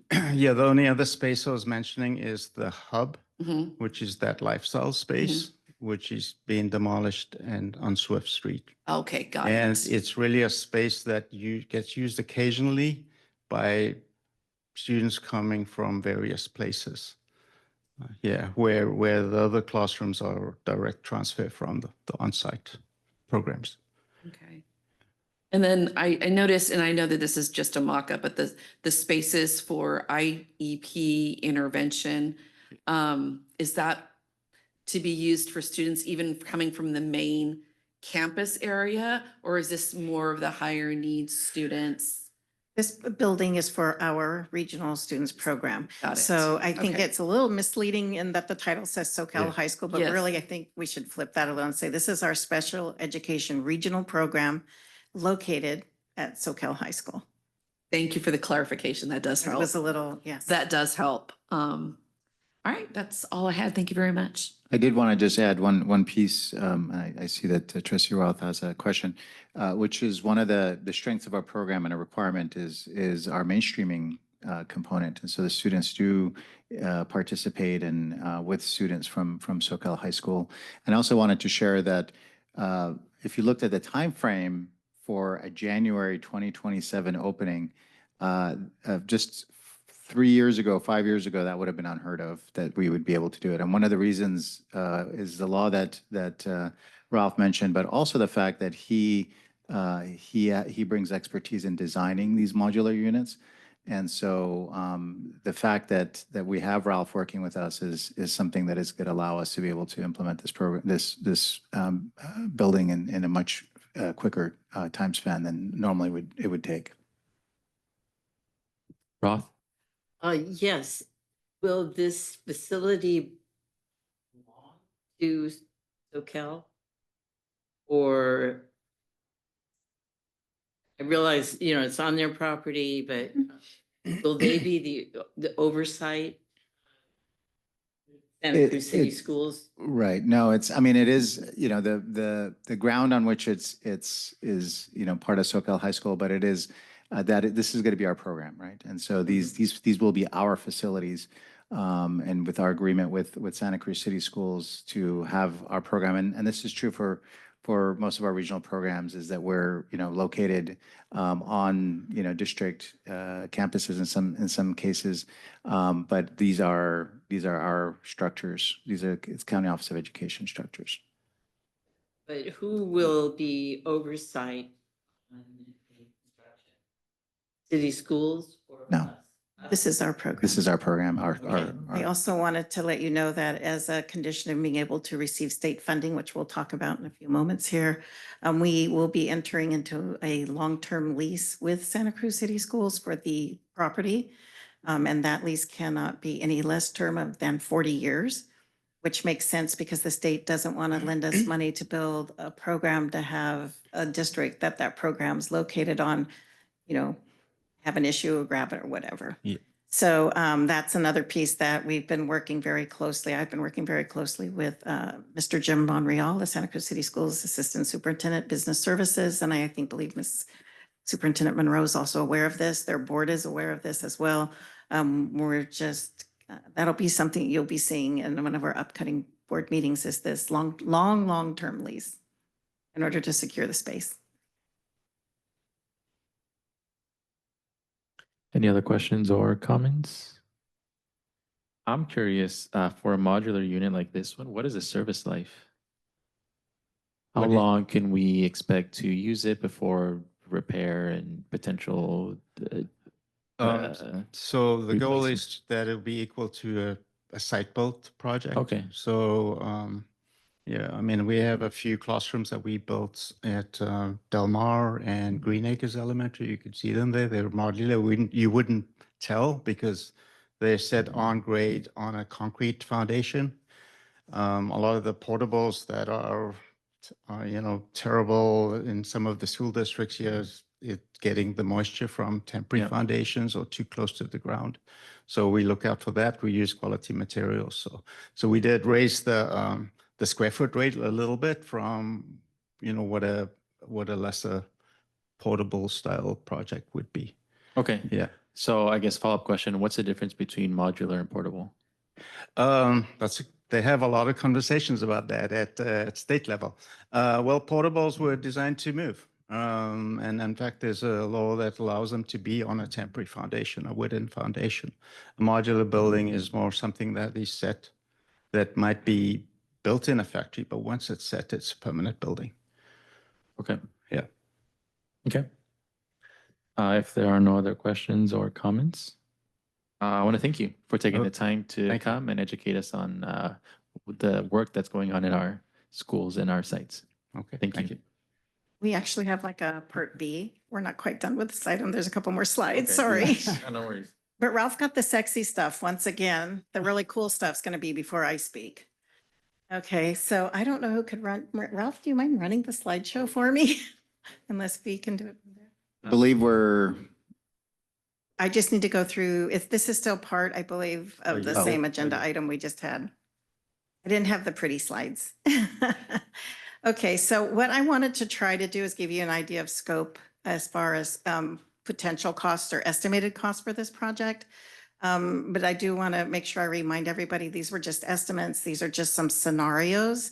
And I'm going to continue to work really hard and coming up along with Ralph with a really buttoned up financing plan, because once we get our bids and really get a good idea of that, then we'll be able to really actually move forward with real numbers. So I just threw some numbers together as kind of a what if scenario and how it might play out, but you will be getting more accurate numbers as this project progresses. So on the first slide, I just wanted to share with you that we will be pursuing state school facility program funding options. We have a consultant who does this work for us. It's very complicated. There's a lot of paperwork involved. And so what we are currently planning to move forward with is a new construction base grant, which would include an upfront design grant in the amount of $1.6 million. In addition to that, we're going to apply for a supplemental grant, and we estimate the amount we would be eligible for there is just shy of 600. It's $591,000. The design grant is a part of a subcomponent, rather, if you would look at it that way, of the new construction base grant. And it's kind of intended to provide some seed money for the project. The supplemental grants that I have up there are based on project elements. So they're available to cover associated increased costs of having a smaller size project. This isn't very big when you think about it, even though it's really cool, small but mighty. It also assists with other construction costs like the site development, so concrete, paving, underground utilities, connections, fire alarm requirements, things of that nature. That's what that money's intended for. I wanted to put up there too, modernization grant. Those of you who are savvy to what your SFP or school facilities plan has, two different types of grants you can apply for. We pivoted kind of late in the process here with our consultant with HPD because we realized that our new construction base grant would yield much more funding for us for the classrooms. It's based on a formulary. And the modernization grant would not yield as many dollars for us. So we decided to put zero. We're not going to go for any modernization because it's better for us fiscally to go for the new construction funding. So that brings us to a subtotal of approximately $2.1 million. Next, we move into something called the state hardship match. A lot of people can't qualify in districts for a hardship match because they have the ability to bond. As a County Office of Education, we do not have the ability to go out to our voters and ask for a bond to help pay for facilities, which makes it always challenging for county offices to move forward with financing their projects. So as a result, we would qualify potentially for a state hardship match, which is the exact amount of whatever the other grants add up to. So assuming that we were able to successfully receive the $2.1 million, the state would kick in the other half or another $2.1 million to come up with an estimated total state funding amount of $4.3 million. On the next slide, and again, these were just round numbers. I think when we were talking, when I was putting this together, we felt our escalation costs were a little different. I know Ralph's already crunched the numbers down for us, but we went ahead and said, well, okay, let's just assume. Let's assume this comes in way over cost with tariffs, or who knows what's going to happen economically in the next, 18 to 24 months. What if the project came in at 7.5 million? Where would we get the money from? And so what districts and COEs do alike is they go out for what's known as external financing or known as external bridge financing. So if we were to go out for approximately $7.5 million. And if we were to set aside, which we kind of have in our budget, put money aside for facilities improvements, $500,000, we could estimate, for example, if the total project would cost us around $8 million. Again, I really don't think with some of the work we've been doing that it's going to cost us this much, but just to kind of have a comparative. And this is, of course, to give us upfront cash to be able to actually go out and complete the project. So this is one of the financing vehicles that we can access on the next slide. It's a really popular one. It may work for us, it may not. We're still kind of looking into that. But the most popular, especially for construction costs, is something called your certificates of participation, or we often just shorten that up and call them COPs. So COPs are often used to finance construction costs until the state school facility program funds arrive. For those of you who've been around, though, you know that the state's not really fast, not nearly as fast as we're going to be to put this project together. Those funds will come to us, but maybe it'll take 5 to 7 years to receive it. And that timeline is primarily driven by how much money is in the SFP program at the state level and whether or not the state is authorized to sell their bonds. That makes sense. Okay. So since we are really limited when we think about bridge financing, some of the key features of a COP is that payments are made oftentimes from your general fund, but are intended to be reimbursed when the SFP funds finally do arrive. So it can be flexible structuring. It can be a short-term bridge or long-term if needed. The other nice thing is this is no voter approval required, but a board resolution and legal documentation would be needed. So some of the other options outside of a certificate of participation is a direct funded bank loan, which would mean we would have a private placement or a direct loan as an option. This typically costs a little bit more and is oftentimes better suited for a short-term project financing. That's one of the things. I know my team's been laughing at me because I'll come out and be like, wait, what if it was this? And then I'll go back in my office and start looking at numbers again. So I'm trying really, really hard to figure out what the most fiscally responsible option would be for the County Office of Education. But let's just go forward one more slide and see how, the COE borrowing can impact. What you have right here are 3 scenarios. These were provided for us by Dale Scott and Associates. Each of these scenarios offer an optional prepayment plan anytime after 10 years without penalty. And that's kind of designed so that, well, we're hoping you get your state money in 10 years and then you can pay off this loan that you had to take to finish the work. A shorter payoff period can oftentimes be priced. I will be looking into that. But sometimes it comes with additional costs in the form of a slightly higher interest rate. That normally only ranges a few basis points, though. So yes, it's a little higher, but it's not like 1%, 2%, 3% higher. The rates that you see here on this scenario, the first column represents a 15-year term. The second is a 20-year term. And then the third is a 30-year term. And you can see how the interest rates vary there between 3.86% and 4.84%. So overall, those aren't really horrible lending rates when you think about what home mortgages and other lenders are offering right now. In addition, those interest rates were based on estimates that the market rate interest would be had we gone to the market to sell on August 11th. So they're fairly, current rates. And as we all know, market fluctuation and credit review always influences, at the end of the day, what kind of a rate you would actually get.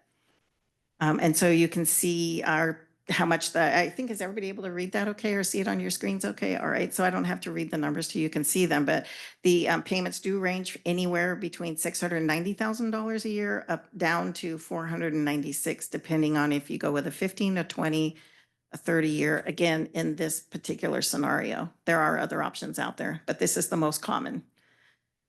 The other 2 things I just wanted to point out to you when you look at the lower cost as far as your cost of issuance is concerned, a lot of those costs are pretty much the same. You need a lawyer, whether you're borrowing $7 million or $70 million, you're still going to have to pay for bond counsel, right? You're still going to have to pay the rating agency and all those things. So the 2 lines that actually really change at all is the underwriter's discount and the bond insurance amounts. And those are changing across the different terms.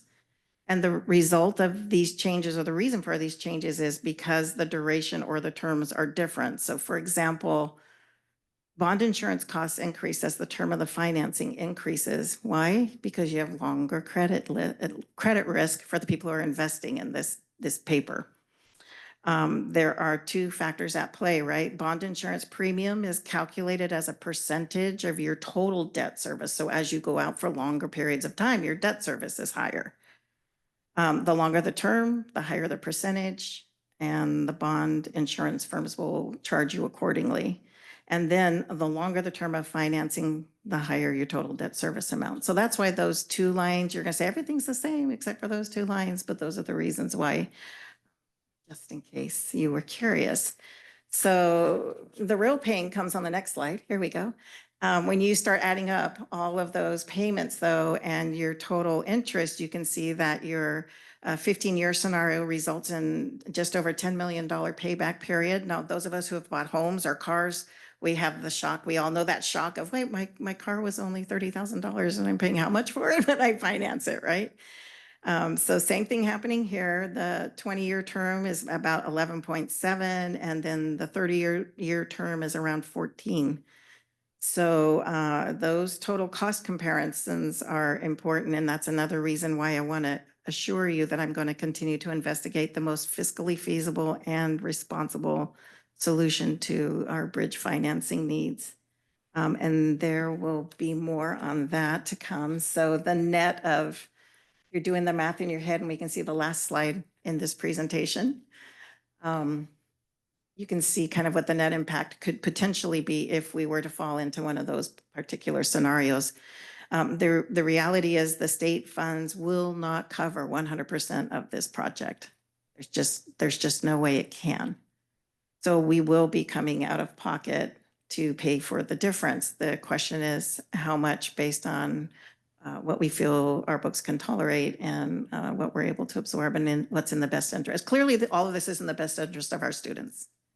So the next piece, of course, is what's in the best interest fiscally for us. So thank you for letting me tack on these really exciting slides at the end of those gorgeous pictures. And if there are any other questions, I think it does now conclude this agenda item. Questions or comments? No. Leanne, always looking at the numbers to make sure that we do okay. And we appreciate you for that.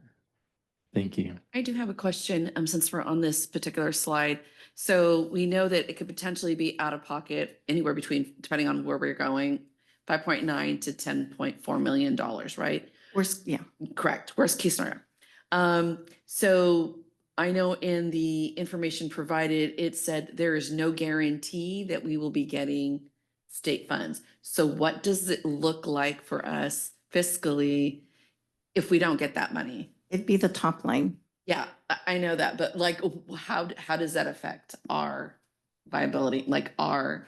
So you have to, if you go back to the other slides and you look at what those little amortization tables are, Yes. if we went with a 30-year option, which is the most expensive, but sometimes we need that car. So we're going to go with a long term so we can afford the car so we can get to work, right? So same idea here. You would go with a longer plan that would cost you more money, but you'd only be paying, I think the payment was $490 something, may I? In the $400,000 range, which is something clearly the COE would be able to manage on an annual basis. We do have other sources of income that we're receiving that we've been looking at and earmarking for facilities projects. So I do feel that our ability to pay, let's say, a $400,000 payment over the span of the next, what year are we in, 10 to 15 years is very doable. Very doable. In addition to which you always at that 10-year mark where it says you can pay early, you can also call usually. I wouldn't go into an arrangement like this if I wasn't able to have it be a callable, right? In which case, then we could potentially refinance or refund is the term they use. Nobody understands what refunding means. So I'm going to use the term we all understand, which is refinance. We bought our house at 7%, but we've got better rates now. Let's go out and refinance for 5%. We would have the ability to do something like this as long as we just make sure the deal is structured with callable. You're You're welcome. welcome. Any other questions or comments, Roth? Do we have a list of other projects that we may do within 2 years? I mean, you've chosen this one, but Sure. When we put together our facilities master plan, we have a lot of dreams, ambitions, and hopes, I think, between Ferris and I. We take turns holding onto each other's strings so we don't float away giddy with all the ideas that we come up with. But certainly this one was a huge priority. As was mentioned, these portables are in sad condition. They have exceeded their useful life. Something must be done with these portables. And I believe that's why it kind of it's been out there, but it really needed to float up to the top so that we could take care of this one first. But some of the other ideas that we have involve other government agencies, as far as getting their permission to make some changes. We have some really cool drawings for other areas, but that would mean we also need to work with the agency where that property or where those facilities are currently located. But yes, we do have ideas for other things, but they're kind of in the hopper, I guess is a good way to say it. And in no way. Yes, I would strongly agree with that assessment. We recently moved some of our programs down to the 119 West Beach Street facility, which some of our programs, I don't even know Ferris, I should say. When I first saw them, I made a comment to Ferris about our students deserve better. And so that's been kind of my thing. I want to make sure our students are in the best possible facilities, and we've been working towards accomplishing that in the last few years. Larson? Mr. President? Yes. Just if you could jump to the next slide, Leanne. So on the state funding, we may not know it for a few years, but if that were not to come to pass, then just looking at the top line numbers, it would probably absorb most of our facilities funding for 5-10 years. I think what I was trying to say is I know I have a guaranteed revenue stream that would help pay for this for at least 10 to maybe 15 years. And it's a revenue stream that we've been setting aside for facilities or for debt service. As President Sanchez always was really on me about what's going on for the COP with the 400 Encinal building, Leanne. And we made some structure changes with how we were receiving and recording and setting aside dollars such that we were able to pay our debt off on this particular building several years ahead of schedule, saving over $1 million in interest by making a couple of slight adjustments with how we were in. I don't want to say investing our money, but more so setting aside and then earning interest on the funds in an exclusive way. So that revenue stream then could be applied if the state funds or an equivalent. Right, because the theory too is when you will receive. I've got like probably the best in the state working on would you agree with that, Ralph? Working on our state funding application. I actually called her today. We had a very robust conversation just off the cuff about funding and different sources and avenues we should really be looking closely at that are maybe a little bit out of the box, but available to us. And so she is working really hard, and some of the following adjacent items that we have will help position us to be in line for receiving the state funding. And she knows her business. I'm very confident in her ability to ensure everything that we submit will be acceptable by the state, including the fact that this new AB just passed that Ralph was talking about that requires a whole new litany of new requirements and insofar as submitting what our 5-year plan is, et cetera, things of that nature. They haven't even completely refined what that list of things is at the state level. And Regina, that's the gal who works with it, she's on it. She's already trying to identify what do you guys need to have so we make sure this will be foolproof. She's really good. She's really good, Trustee Larson. Okay. Yes, Ben Allen. Follow-up question. So the state funding seems very crucial doing this. What's the timing of I'm not sure what they're years back off, on. right? Because we wouldn't move ahead if we didn't. I'm not sure what, once Regina submits. Can you use the mic so that our board trustee can hear you? Thank you. You go through various phases, starting with eligibility, and we're pretty sure we're going to be eligible. Regina used to work at the state, so she knows the process. And then once you're eligible, it's normally just a waiting game. I've done a whole campus before. We waited 6, 8 years for the money to come. But generally, it has in the past. There's no guarantee for future, but it has come. Yeah. I would just say one more thing. I think the state still has new construction funding. So that's another thing. They're out of modernization funding. So that's why we want to move quickly. If I could just add to that, I think that there's a high probability that we would get this state funding. And it's not really an option to wait until approval because we would wait forever and we wouldn't be able to move forward. And so there is that risk that we're going to move forward. We're going to secure the financing for the full amount. And then there's a high probability that we will get, this amount from the state. But we do believe that even if we didn't get it, we would not be in a compromised position from a financial point of view. So this item is informational only. I believe the next one is when we're going to talk about facilities master plan, right? So with that, again, thank you for taking the time to come here and share with us all of the exciting projects that we have and improvements that we're doing for our students. So with that, we are in item 9.1, our first resolution 25-30, authorizing the filing of an application for state allocation board administered programs. For this one, we have Leanne also that's going to talk about it as a presenter.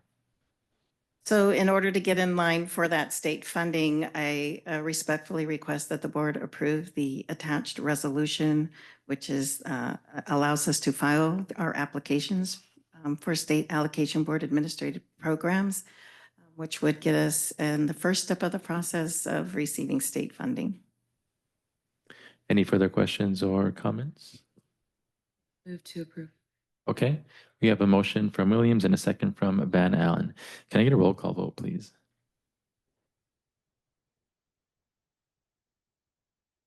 Trustee Acosta? Aye. Trustee Larson? Aye. Trustee Roth? Yes. Trustee Van Allen? Vice President Williams? Yes. President Sanchez? Yes, it passes unanimously. All right. I have to apologize. I need I have a clarifying question. But the next item, 9.2, is something that was asked to table and we should have on the agenda. But if we didn't, can we still, what's the process for still tabling? You're able to table it right now. Right now. You would require a motion to table it. And we are asking for the board to table it at this point. Okay. Table it at a future date so that we can get more details, material to present to the board. Motion to table resolution 25-29. Okay. First and a second, can we get a roll call vote, please? Trustee Acosta? Trustee Larson? Yes. Trustee Roth? Yes. Trustee Van Allen? Aye. Vice President Williams? Yes. President Sanchez? Yes. Thank you. Now we go 9.3, Resolution 25-31, Hispanic Heritage Month. And for this one, we have our Chair of the Community Outreach Legislation Committee, Greg Larson. Great. Thank you so much, Mr. President and fellow board members. The committee has two resolutions we're bringing forward to you tonight. Both of these have been heard by the board in prior years. The first one has the key issues listed on the slide, where the month occurs September 15th through October 14th. This year's theme is Collective Heritage, honoring the past, inspiring the future. Some key points are that 58% of the K through 12 students in Santa Cruz County identify as Hispanic or Latinx. This resolution officially designates those dates as Hispanic Heritage Month in Santa Cruz County, and we encourage all students, families, and educators to join us in celebrating and honoring those.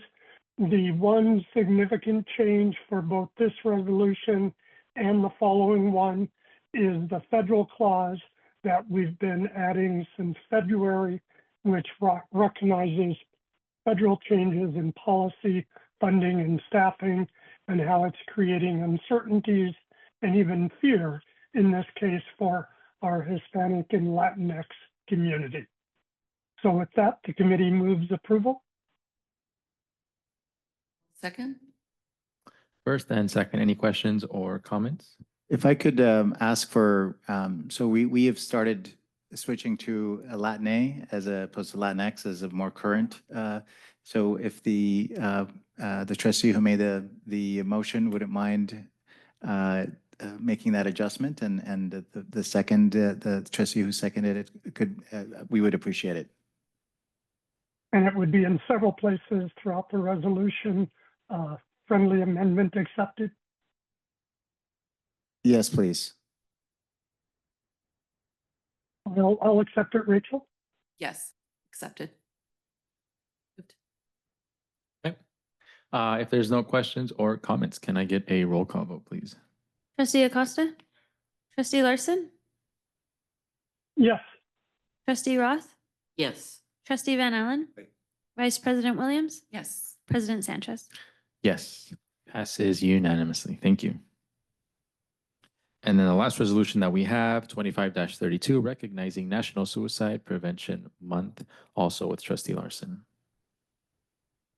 Thank you very much. Won't go through all the data that was in the resolution.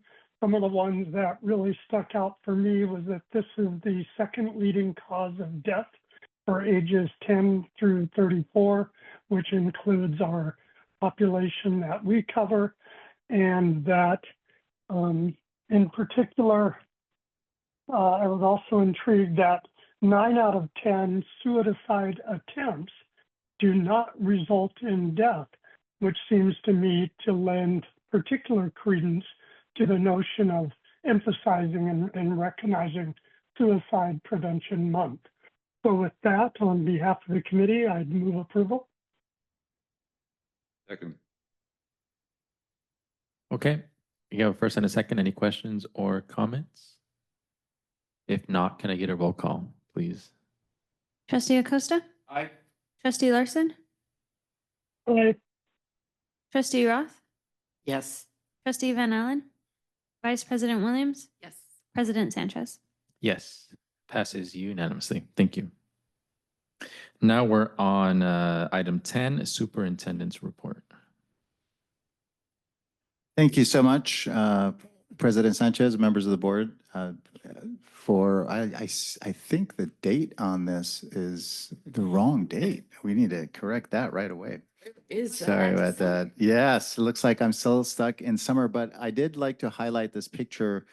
I believe that Trustee Sanchez and Trustee Williams, as well as Trustee Larson, participated actively in our Stuff the Bus campaign, and that's what this picture is of.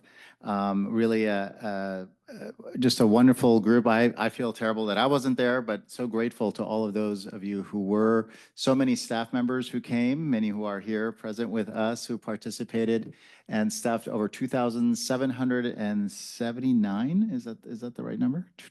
Something like that, almost 2,800 backpacks going to students all over the county, and just really, really grateful to the partnership with United Way and other partners that were there, and of course, all the volunteers who made it possible. So thank you for those of you who were there and participated. And there's Trustee Larson with his thumb way up in celebrating after a long day's work, as with many of the other volunteers. I wanted to share a few updates with you, and one of those is that the early retirement of Richard Reed. He is our Director of Maintenance and Operations, and he is retired, and we are currently searching for a new Director of Maintenance and Operations.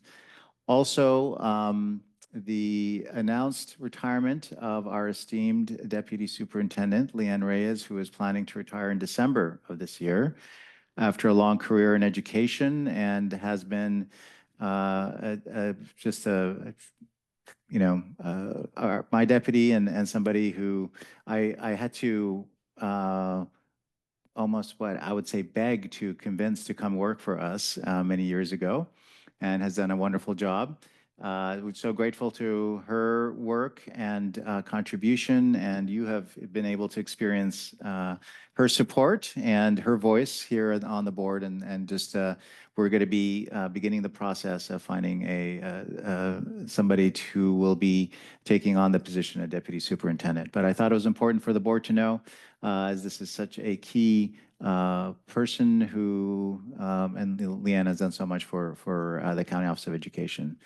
So we'll have opportunities to celebrate her, of course, before her retirement, and we'll keep you abreast of the process for our next chief business officer and deputy superintendent. So I'm going to move on so that we don't spend too much time on that item. So I wanted to share with you that we are currently exploring a board meeting management software. President Sanchez has been helping us with that. And our hope is to, currently we're doing things a little old school with PDFs that you then get and have to scroll through. We are looking at some different solutions that we think are going to be much easier to use on iPads, on your phone, on any kind of device. And so there aren't a lot of options out there, but we are confident that we're going to find something that is going to be a lot more user-friendly for you and also for the public when they look at our board meetings. Of course, you're well aware that we've opened Centro Avance on 119 West Beach in Watsonville, and so encourage you to, if you have an opportunity to make an appointment with us to come visit and check it out. And it's a flourishing location with exciting learning opportunities for our students, and a great space, really worthy of our community.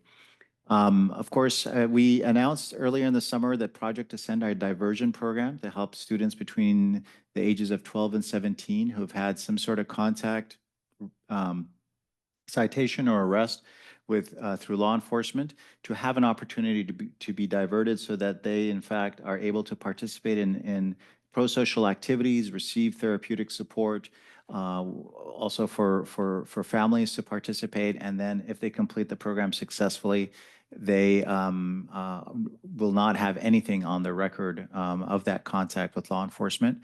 And I wanted to share with you that we have now received referrals from every law enforcement agency, and so the program is up and running and already diverting students. Our goal is to get to a point where we have 0 referrals of qualifying misdemeanors and nonviolent felonies of 100% that used to go to probation, for that to be 0. That's our goal, of course. And so we'll continue to, as we gather data, we'll be sharing about the success of the program and its impact. I wanted to share with you, of course, that we are in alignment with the resolutions that this board has made to protect our school community, our families of mixed status families and their children. We are updating our immigration response plans and sharing that information with all our schools. We want to make sure that new staff and are getting the information of what our plan is, how to support families, and of course, ensuring that families also are aware to complete the child care safety plans. Our colleague Maria Elena de la Garza from Community Action Board has set out a challenge to complete 1,000 of these plans for our families to ensure that every family, especially those who come from mixed status families, have a plan for their children in case they are detained or deported, to ensure that there is a safe adult to care for their children. We continue to do everything we can to support and affirm our community as they face these very, very frightening enforcement of immigration that is being conducted by our federal government. Some student-related updates. We have already begun the process of finding a student trustee, 2 student trustees to represent students. So at this point, we have 4 applicants as of right now, including students from our alternative education program. The application deadline is August 24th, and part of the process, of course, is that we're going to have a special board meeting where you will be interviewing the different applicants and selecting 2 students, one to represent our alternative education programs and one to represent all schools as we've done in the past.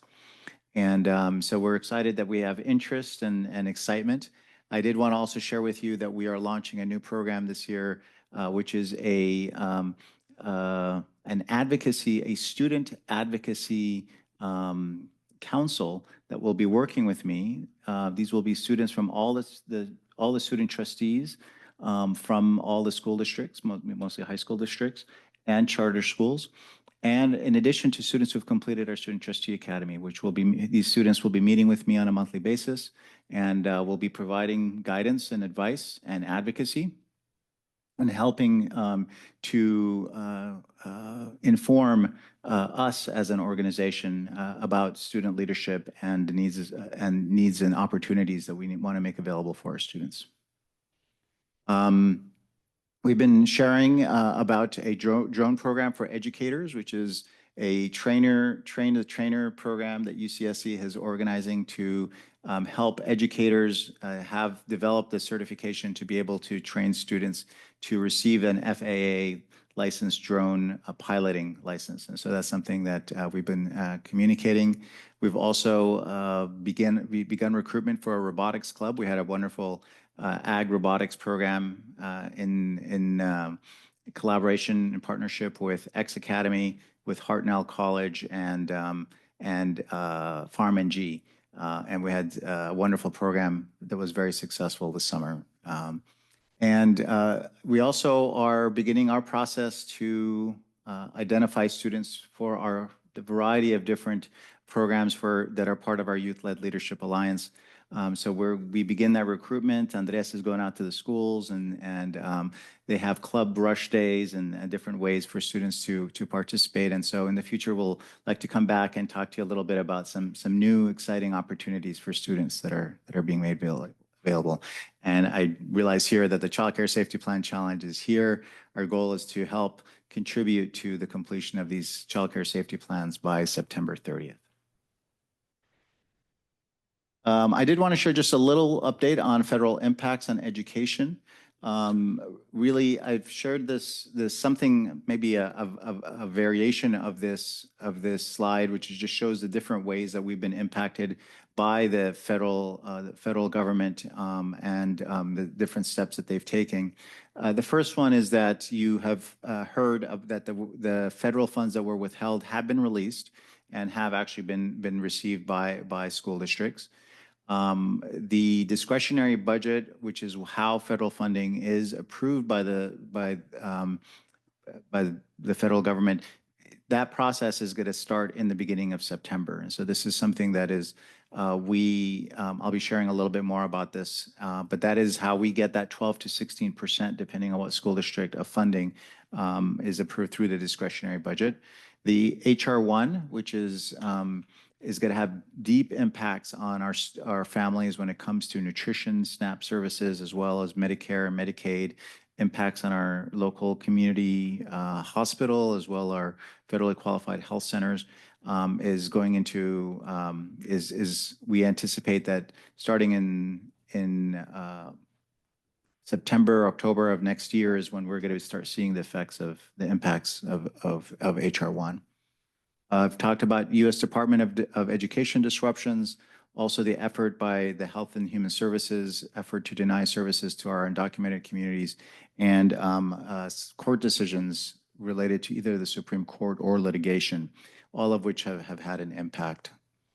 I did want to share with you that when it comes to the discretionary budget, in February, the White House put out what people refer to as a skinny budget, which has deep cuts for the federal educational programs, and including the programs that were withheld this year. You'll also see in that bottom bullet on the left side there, programs like Gear Up, like TRIO, and other that support students, especially first-generation students. The Senate just came out with a proposal that really countered that White House budget proposal.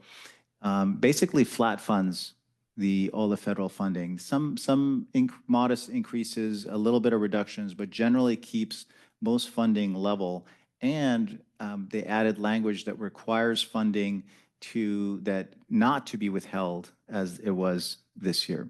Now, we know that this discretionary budget has to go get approved by the House of Representatives and has to be approved by the President. But we are relieved to see at least some response from the Senate in support of protecting educational funding for our schools.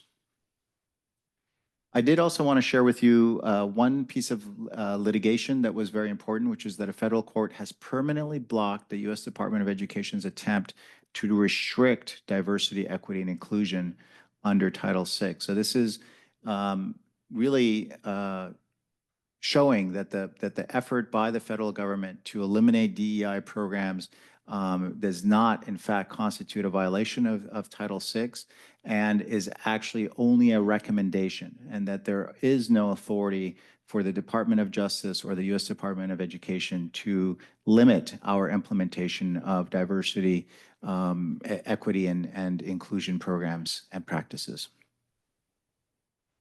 Some events we'd like you to know about. The County Board Conference in September, the next SCUSBA meeting, Santa Cruz CSBA meetings taking place on September 8th. We're going to have a COE All meeting that you can join in person or on Zoom on September 11th, that same day. An exciting county administrator kickoff, which will be taking place at Seascape Golf Club. We are supporting the Rainbow Conference again at Watsonville High School on September 27th, and also supporting the screening of The Mask You Live In, which is taking place on November 5th. And of course, as always, the California School Board Association Annual Education Conference is taking place on December 3rd through 5th. And I leave you with some pictures of the new facility. That's the entrance on the left side there. Really a beautiful space, and really grateful for all the great work that all our teams, really, from our business services team, many of which who are here tonight, our technology teams, our maintenance and operations teams, and all the staff working together from our alternative education programs, from our career advancement charter school, working together to get this facility ready and available for our students. And it's really a wonderful, vibrant space. And I'll open it up for questions at this point. Questions or comments? Maybe Williams? the dates back up. Couldn't find it in my packet. Was it in the packet? Okay, so I just went to.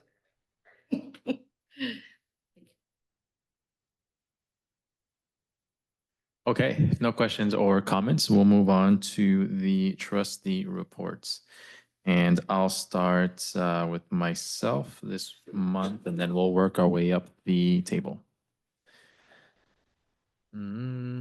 So attended a couple of those meetings with the management software where we got a tutorial just to see what's available. I think it's a lot of good resources that are out there. So excited to see what is chosen moving forward.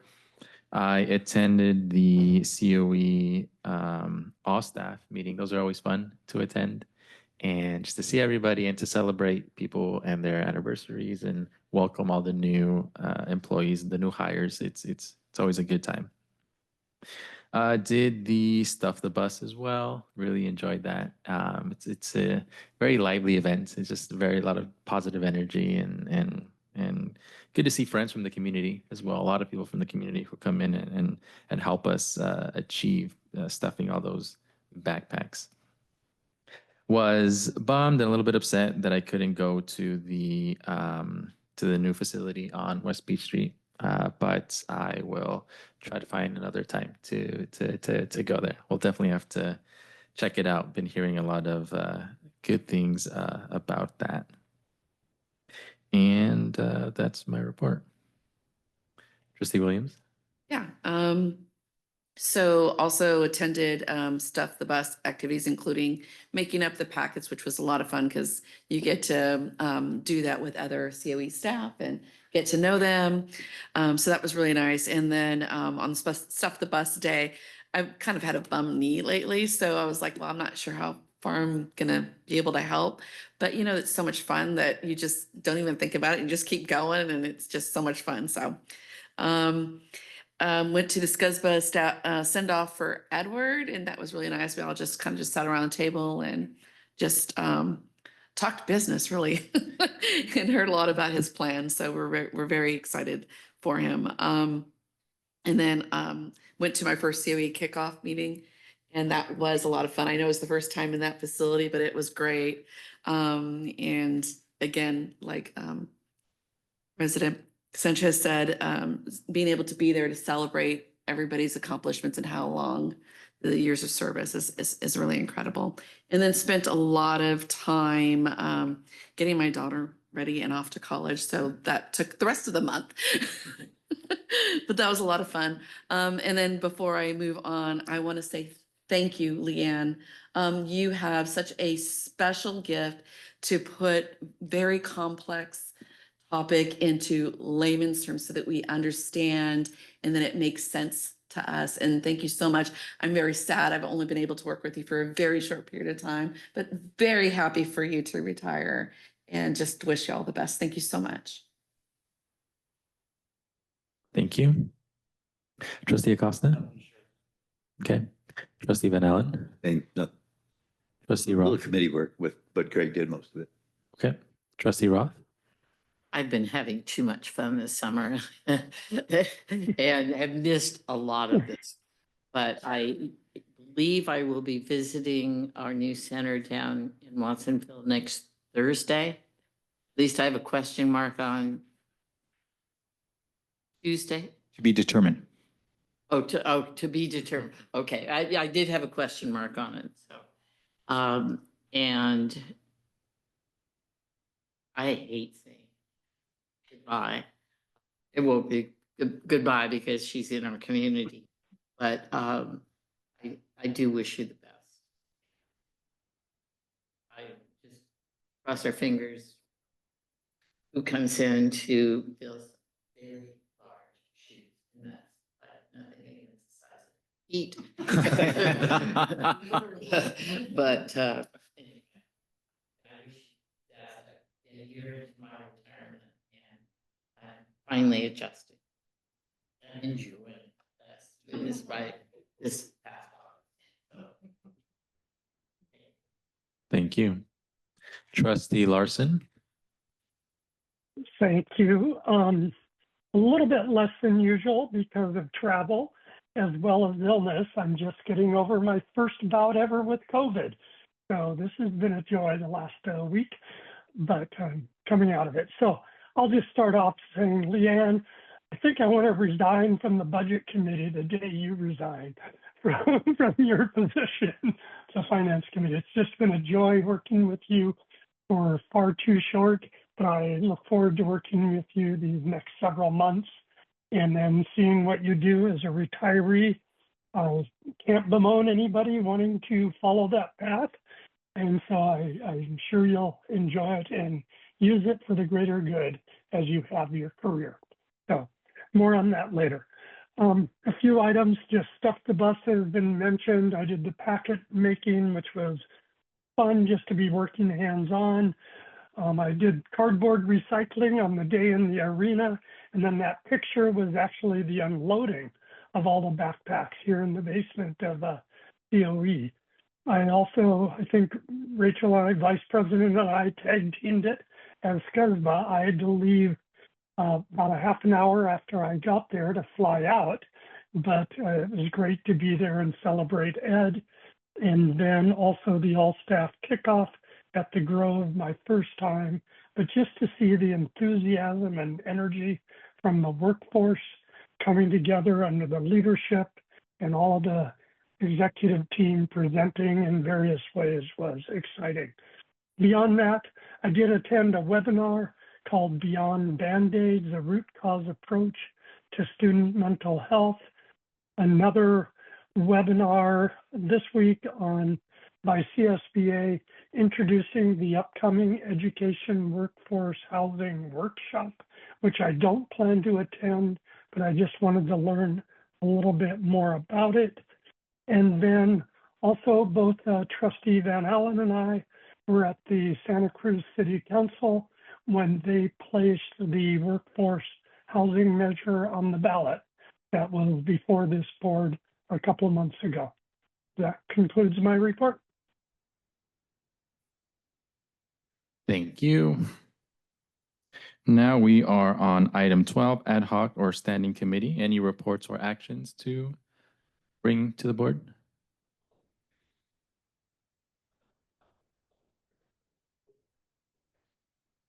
Okay.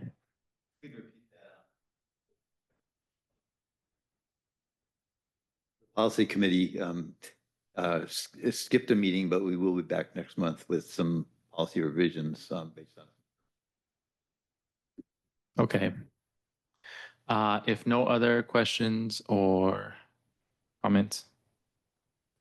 Item number 13, schedule of meetings and upcoming events. I do want to bring to your attention 2 additional or special meetings that we will be having between now and our regularly scheduled meeting. The first one being August 27th, which is next Wednesday, not a Thursday, but a Wednesday. And what we will be doing here is looking at IDTs. So we need a quorum. Hope that you guys can join us on that day. In order to meet the deadline of when we receive those IDTs, we have to have a special board meeting. I have another board meeting at that time, but it may be canceled. Okay. Okay. Yeah. No. So will we have quorum if I don't? I have received confirmation from everybody unless something has changed. Okay, but I will really. Quorum number is still the same, even if we're down a person, right? Okay. 4. Okay. And then another special meeting the week after, September 4th. This would be on a Thursday at a regular time at 5:30, focused on our student interviews. So I hope that we can all attend that one as well, because it's going to be a really important time for selecting a student, multiple 2 student trustees to join us. And then, of course, our regularly scheduled meeting September 18th after that. All right. And with that, our meeting is adjourned. Thanks, everybody, for coming. Thank you. Appreciate it.